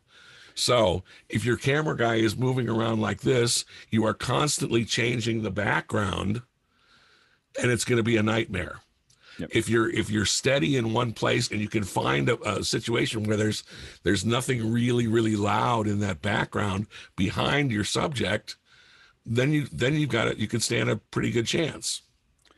For me, it's pretty common to put one channel gets the mic on the camera all the time. Whatever the mic is on the camera, just one channel has that on the camera, and the other channel is my second system coming in, to that thing, so that if there's some kind of breakdown, I have something, and I have saved jobs where something happened, where there was a glitch, there was a pop, there was a something or other, and I didn't use it for the whole thing, but for a couple words, you heard it open up a little bit and then close back down again, and we matched them as close as we could.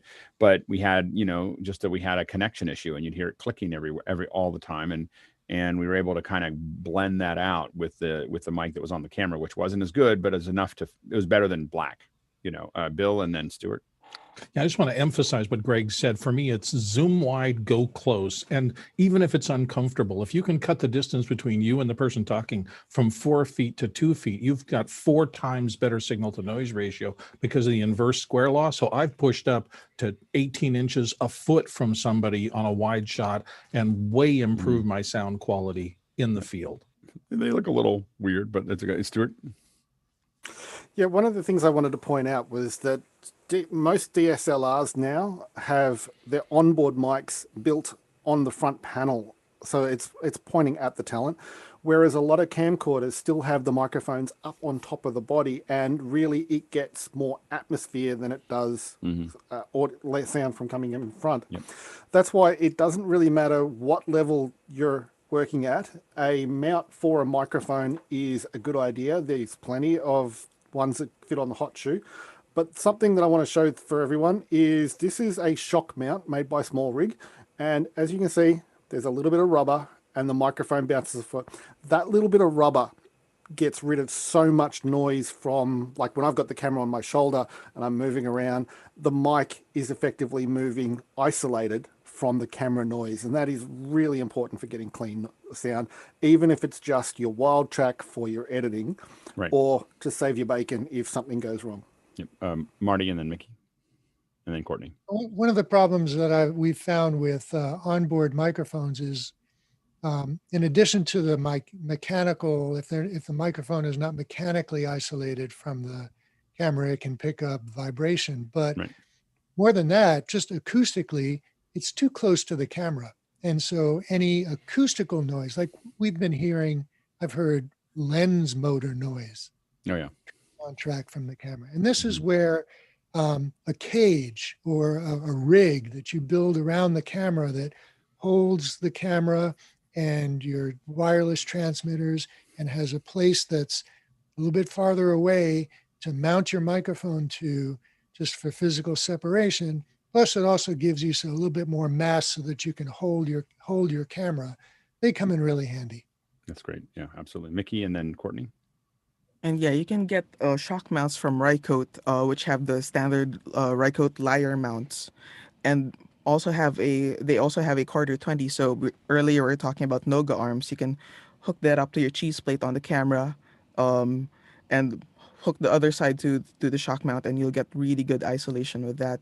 Well, unless if you have a leaf blower, also known as a red camera. Yeah, exactly. It is why, you know, I bought a couple Scarletts and never really used them in live production because of the fans. Courtney. Yeah, and yeah, this is a lyre type mount that I printed out of a TPU, so it isolates the Nice. microphone. But one thing we haven't talked about is wind protection. If you're going to be outside, make sure you have a decent windscreen, preferably a furry or something that's a little bit fur, or a basket, because a dead air space between where the wind is blowing across the microphone and the microphone itself prevents those little puffs of air of hitting the thing. And even a foam windscreen, like this is more of a pop filter, but foam windscreen, you can still pick up a lot of low frequency noise outdoors. You'll never know it till you get into post and you find that all your sound is obliterated by wind noise. So if you're outdoors, make sure you have wind protection on that microphone, because it can ruin your soundtrack and no one will know till you get into post. Go ahead, Greg, and then Leland. The other thing I was going to say for phones is that if you're using any kind of rig to mount the phone on, you can easily make some kind of little arm arrangement, or you could use a low weight arm to get that mic out in front of the camera and pointed down, so that you can do very effective interviews that way. Yeah. You get the mic out in front of the camera, you know, And when it's that's all where, attached.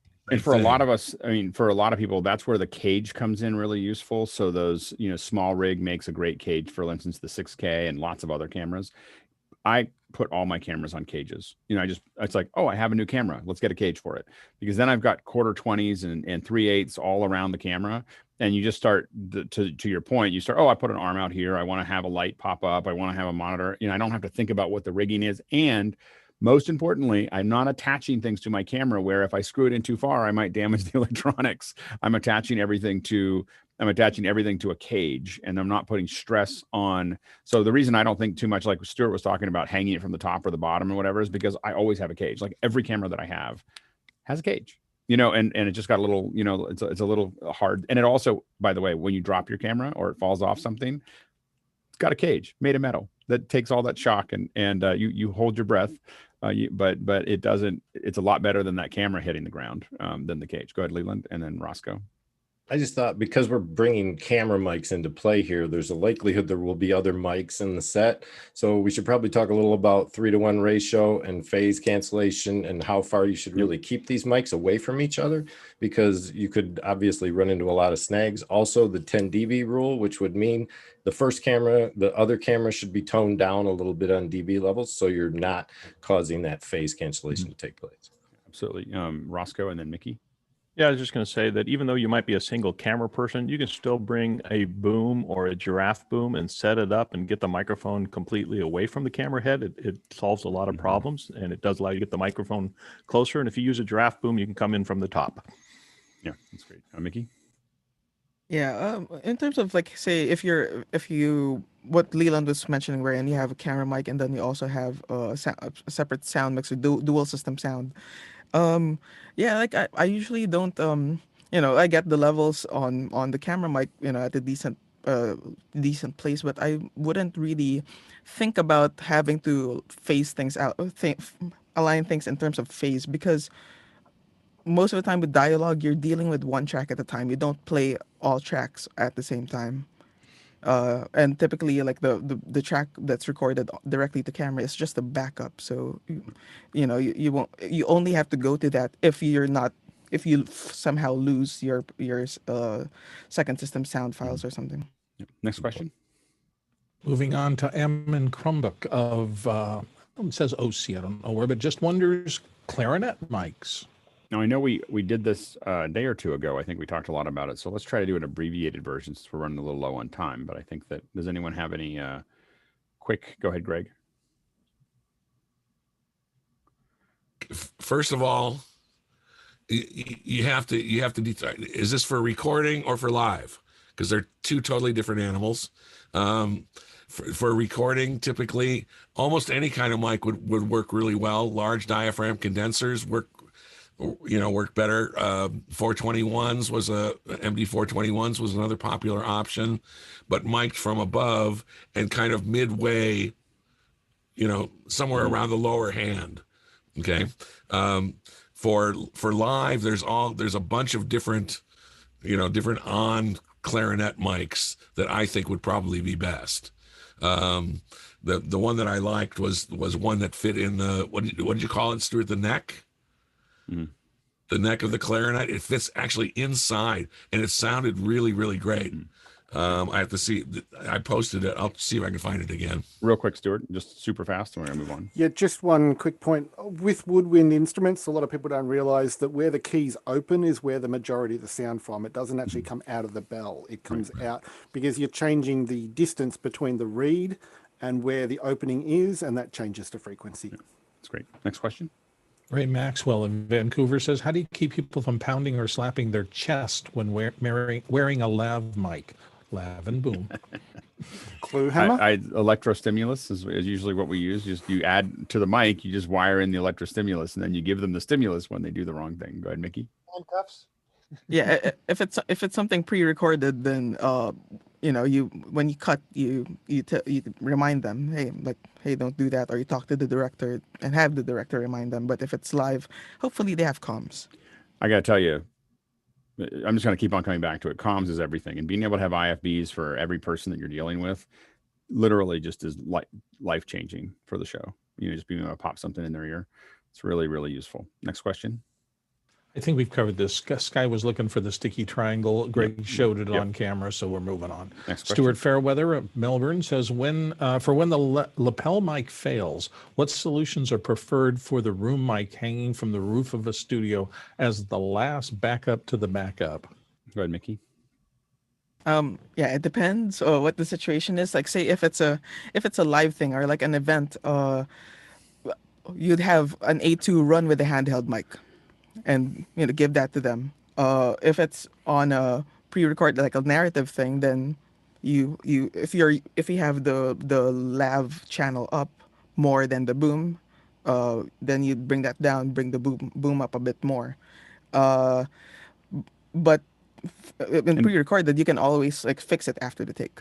Plan for it though. I had one. We had one with Michelle Obama in South Africa. And I think I've talked about this before, so I'll make it quick. But we basically told the local crew that it wasn't going to work to give her a wireless because of Secret Service and everything else, and they didn't believe us. But we had to push really hard to have an SM58 put behind her chair, to have us test it, to have us EQ it, to have us go through all the things that we treated it. The mistake you make with a backup is to treat it like a backup. You want to treat it like, this is my show mic, and it happens to be not the one I'm using right now, but this is what I have to use there. And so we had that thing all coiled up and tested and EQ'd, and it's what she ended up using because her wireless, of course, fell apart. And so, but it was because we spent all that time. It would have been a huge cluster of a show with a very important person if we didn't have that backup. And so you really treat your backup mics as your show mics. That happen to not being used right now. We see people all the time kind of throw one up haphazardly, and that's something that's there, but they don't really treat it with the respect that it has to happen. Like, is that parachute really going to work when the main one doesn't blouse out round? Is that second one going to be there, or you'll be the first one to hit the ground? Anyway, so Sky, and then Marty, and then Roscoe. Yes, in our houses of worship, we always plant a mic right there. We always test it. That's the first mic we actually test. Then we check the headset next. But yes. Go ahead, Marty, and then Roscoe. We're doing sit-down microphones. We would always rig up a shotgun on a boom. Yep. And that might, and give the editor the choice between lav and boom mic.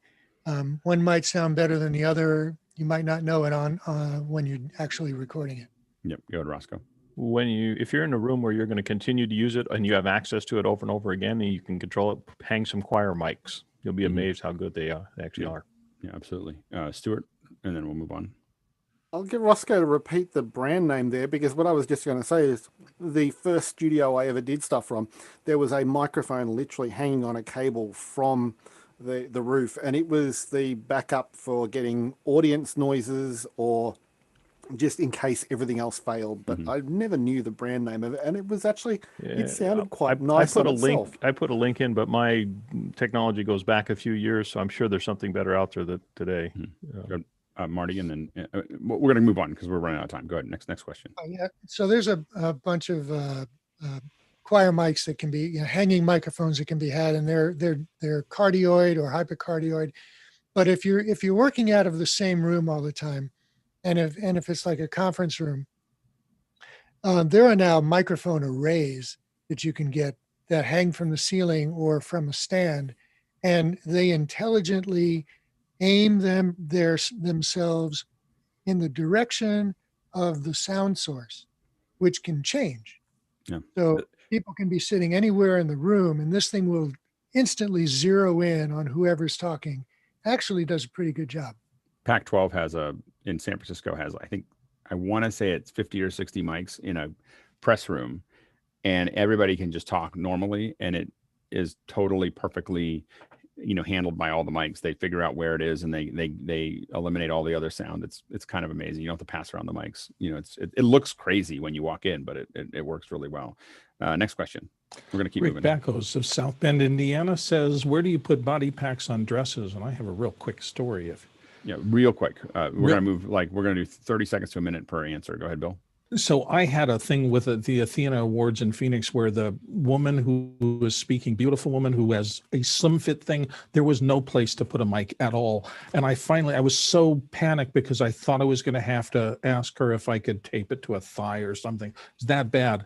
And I finally realized maybe I'll be lucky. And I taped it to her handheld, my wireless body pack to her handheld mic, and it didn't conflict. And that was one of my most freaked out live sound things. Yeah, go ahead. Mickey, and then Marty, and then Stuart, but like 15 seconds each. Yeah, there are a lot of companies like say Ursa or VersaFlex that make straps. There's straps that are meant for the waist. You put that underneath the dress, of course. There's straps for the chest, for thigh, for ankle, and you have right now. There's so many options for mounting the transmitter packs themselves. They come in different sizes and different colors. Yep. Marty, and then Stuart. Just what I was going to say. They come with a pouch to put the transmitter in, and then an elastic strap with Velcro so you can secure it to the body. So any part of the body, really. Yep, Stuart. The simple answer is the same as for a small handgun. The smaller the back or the inside of the thigh. Next question. Rick Baco's back with kind of the similar. How do you handle labs on women who tend not to have any place to put a microphone? So I think we just talked about that. Yep. Next question. So we're moving on to Vincent Alvarez of Bellingham. Where might law enforcement best hide a mic so an informant could possibly record my friends saying stuff? Thanks in advance. He pins himself as Vinny Knuckles Alvarez. He watches a lot of movies. They put it right in the right in the chest. That's where they put it. They put it right against the skin there, and then they get you. All right, next question. Rick Backos is back with, have you ever rigged a talk back for talent to talk to comms rather than air? Go ahead, Mickey. Yeah, there are a bunch of wireless systems that use the exact same microphone, but they have the pack has another button on it that goes to a different channel on the receiver. Lectrosonics has that, Zaxcom has that, and I'm pretty sure Shure would have it as well, because that would be strange if they don't. That's great. So we tightened it all back up, and now we're just going to finish off those last questions there. I know that I know that Bill's got to go, but I'll keep on running with the questions here, and we're going to kind of do a cleanup of it. So first of all, thank you again. Yet another deep, very, very deep audio discussion. Thanks for Marty for prepping Marty, so much. That was great. That was fantastic. Marty pinged me about it, and I was like, "Oh yeah, let's do it." And he's like, "How much time?" I was like, "Well, just put it together. We'll figure it out." So anyway, it was great, Marty. Really, really great examples, and I learned a lot there. I hadn't thought about some of those, and so I'm excited. So. Great, this is one of the best days that we have here as far as just incredible knowledge, a knowledge base to work with here. So thanks to all the audio engineers that show up every time. Go ahead, Greg. Can I just say one thing there? We have an old saying, audio is something that you have to get. Sound is something that you want to get. That's great. That's great. Yeah. So yeah, so many. It's just a really amazing group here for some of these are really building up certain days. We're still working on some of them, so it's just I think this one's going to be worth watching again probably and listen to just to have it all sink in. So thanks again. The couple last questions that are more general that we're just going to jump into to kind of close this out. Michael Kringsman from Brookline, Massachusetts says, I'm using Rivet SRT beta with 3 to 4 external panelists. How do I create the mix minus in vMix? This is a Leland question. In vMix. It would be if I'd signed up for Rivet yet. I have not actually. It's just going to be, I think it's just going to be SRT input. How do you do SRT mix minus? I think is the question in vMix specifically. And honestly, I don't use SRT with vMix, so I would have to. I would use voice meter. Yeah, I would probably mic it that way. I think if you just open another bus in vMix and allowed that bus to maintain any of the inputs coming in from Rivet and send out everything that's going back on a master feed for the production, you should be fine. It's really just a matter of opening another bus for the talents coming into vMix. A mix minus, to simplify it, is always that I'm going to take the audio in, and I'm going to create another bus with that audio. And that bus is everything except for what that input was, to whoever's going back. That's it. You're potting down one channel that is that what was coming in. Mickey? Yeah, so can you make a lot? How many buses can you make in vMix, Leland? Because he's saying you can make up to 30, I believe. It goes all the way to like double G if you wanted to make extra buses. So yeah, you can create unlimited buses, I believe. Yep. Was there one more? Okay. Next question is we had this is a business question from Sky Gleason. He said, when creating a new business, what recommendations or thoughts does the group have regarding operating agreement document? What do you mean by operating agreement document, Sky? Well, because I'm creating an LLC in the state of Washington, we're wanting to make sure that we're all in agreement of how we're going to move forward. And I'm learning that this is a document that banks want to get account together and the LLC. So I guess it's business 101. This may be a lot deeper question than what we have time to talk about now, but for those of you that have created LLCs with partners, I just wanted to hear some how-tos and how not tos, if possible. Go ahead. It's probably a whole second hour, but we'll talk about it for a minute. Go ahead, Roscoe. Yeah, that's it. Yeah, I was going to say they're going to want to see the minutes of your meetings, so you have to have some official meetings, and you have to there have to be some people that are accountable. Usually, it's a president, vice president, a secretary who the state or the county can go after. You usually have to file a fictitious business name statement, all that kind of stuff. So they want to know. They want a legal document that they can go to say who is financially and legally responsible before the bank will loan you money. There we go. That was the big definite. Yeah, and regardless of the legal document that you have in place, your partners will always screw you over. Wow. I mean, what I will say is that it is all about the people. It's not, the document will not protect you from people. Correct. You have to pick well, because the document itself is not enough to protect you from that. Totally agree. Stuart. And you should always include a comment that there's to be no red or green jelly beans, and always have backup cookies. Go ahead, Doug, and then Leland. Yeah, so my partner is my wife, which that's a whole second hour there too. But the document is really what our lawyer said is designed so that when it fails or when it dissolves, who gets what.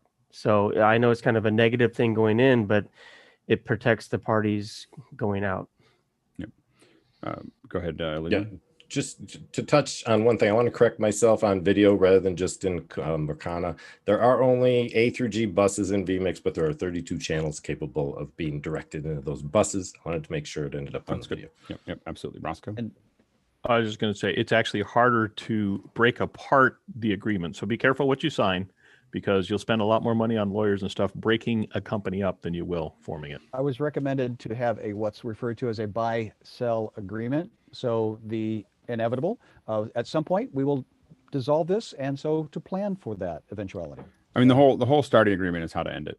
I mean, it really is how to end it and how to resolve issues. Who's going to resolve them? How are they going to be resolved? and how is the whole thing going to close up if it doesn't work, is really the fundamental. There is some working together, but that's usually you figure that out. What you need legal documents for is how to deal with sticky issues, of if of knocking people out or whatever, and it will come up. I mean, you can't build a company where you don't end up having to push someone out or get pushed out, or you have to come up to something just going like, hey, and again, as someone who's created and closed quite a few companies now, well, 2 or 3. The big thing is the LLC is important also, just to shield yourself from there's a lot of other people. It's not just the people you made agreements with that you want to shield yourself from, and just be very careful of not in. The thing that I've gotten myself caught up into is getting my personal finance, like my house, tied up. Don't ever do that. Like, I'm just going to tell you, like, everyone will think that. Never put your house you never put collateral down. that's the thing I've learned over my little lesson is no collateral. If a bank wants collateral against your business, you need to find another way to find money. Like, don't do it. In LA's company is called OPM, and I said, "What's that stand for?" He said, "Other people's money." Yeah. Well, I mean, you just got to make sure that, and that takes time, it takes effort, but don't put up collateral. Sky, I'm Ray. I can't hear you, Ray.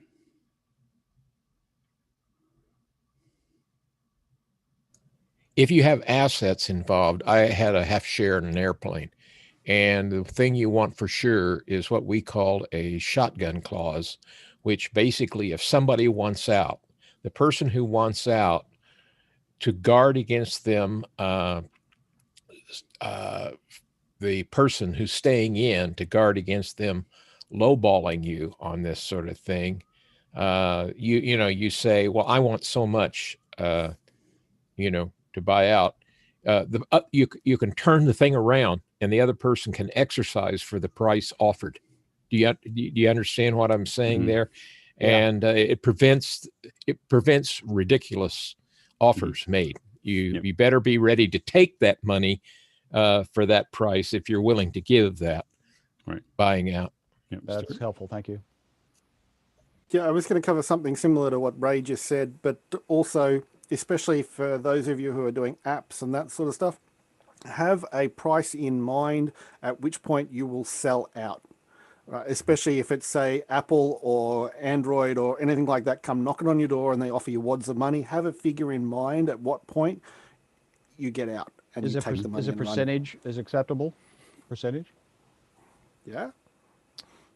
Yeah, if they're going to pay you stock for someone like SpaceX, but you want to look at just Apple, the value, Tesla, total value. Yeah. So anyway, those little. We can probably talk about it for an hour.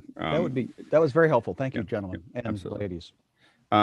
Johnny Estius asks in Manila, says, I'm considering buying the Here Technologies M8RX, a 4x4 Dante interface with a couple of mic preamps. Does anyone have any experience with it and know where I can buy one? It seems to be sold out everywhere. The one that I've used is Studio Technologies, or the Sound Devices version of that, is I believe it's 4 in and 4 out. There's a 1U Dante interface.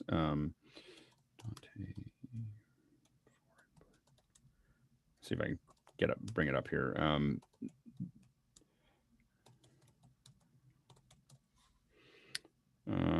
Just looking for it. It's a rack mountable. I'm finding like everything but it at the moment. But there's a Studio Technologies makes one that's rack mountable. I have one sitting in the other room. It's got 4, I think it's 4 in, 4 out, rack mountable Dante. And I just can't find it on this fast. So yeah, go ahead, Mickey. Yeah, I just looked on Sweetwater. It seems to be in stock there.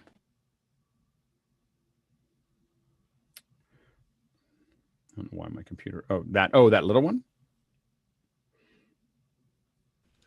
Yeah, it's going to be a lot of shipping though.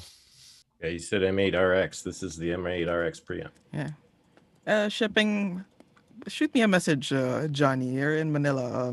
I've had to do a lot of shipping, so I can probably help out. And I can't find it. I can't find it off. But I know that Studio Technologies makes a or it used to make at least a 1U 4 in 4 out Dante interface that we've used a lot. It was super useful. So anyway, so we'll bounce out of that. That's what happens when I try to do research during the thing. All right. So next question is last question is Ray Maxwell said, which of the Pile mics do you like? Single ear or two ear? Two ear, two ear, two ear, two ear, not one, two. Here's the problem with the one ear is the one ear is too long. So the one ear is going to come. Yeah, there you go. There we go. There's your example.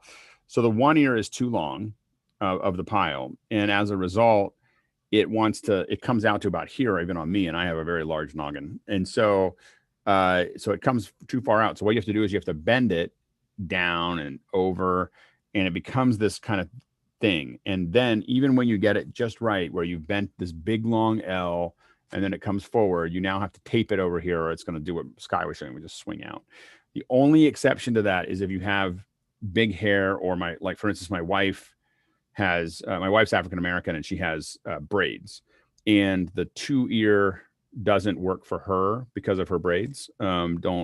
Don't interface with it well. So that she likes the one ear because of that, as opposed to the two ear, because she can't put the two ear on. So that'd be the only exception if you have hair that doesn't work with it. But outside of that, I find that the one ear to be extremely frustrating. So, and we have for a long time, I think is actually how Countryman lost a lot of market to DPA. DPA was the first one that came out with a really dedicated two ear solution.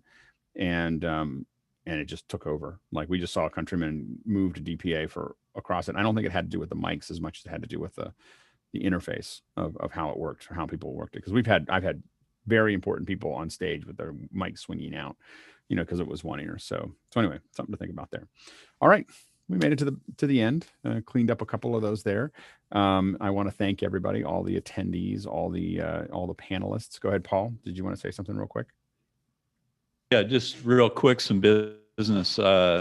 Hugh Forrest referred me to the people who run South by Southwest EDU, and they'd like to come on the show if you'll have them. Yeah.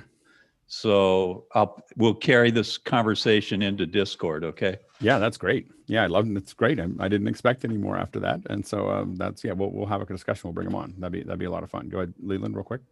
I left you a message also, Alex, on Discord and on Facebook about getting Clique Vision out here as well for the Grammy Award winner. Yeah, absolutely. If you're ever messaging me, Discord will be much more effective than Facebook, because I go onto Facebook like once a month, and or sometimes once a quarter. So I might, if you send me something over Messenger or over Facebook, chances of me getting it are very low. And so because there's so many messages, once I come in and everyone, and I'm not willing to turn it off, but I don't really do a lot with it. So just as a warning. Anyway, so we're going to now jump into the post show. Thank you again for everyone who's come, for everyone who's stayed. And now we're going to jump over to the post show. I'll see some of you in a second. Other people, I'll see you tomorrow morning. Thank you.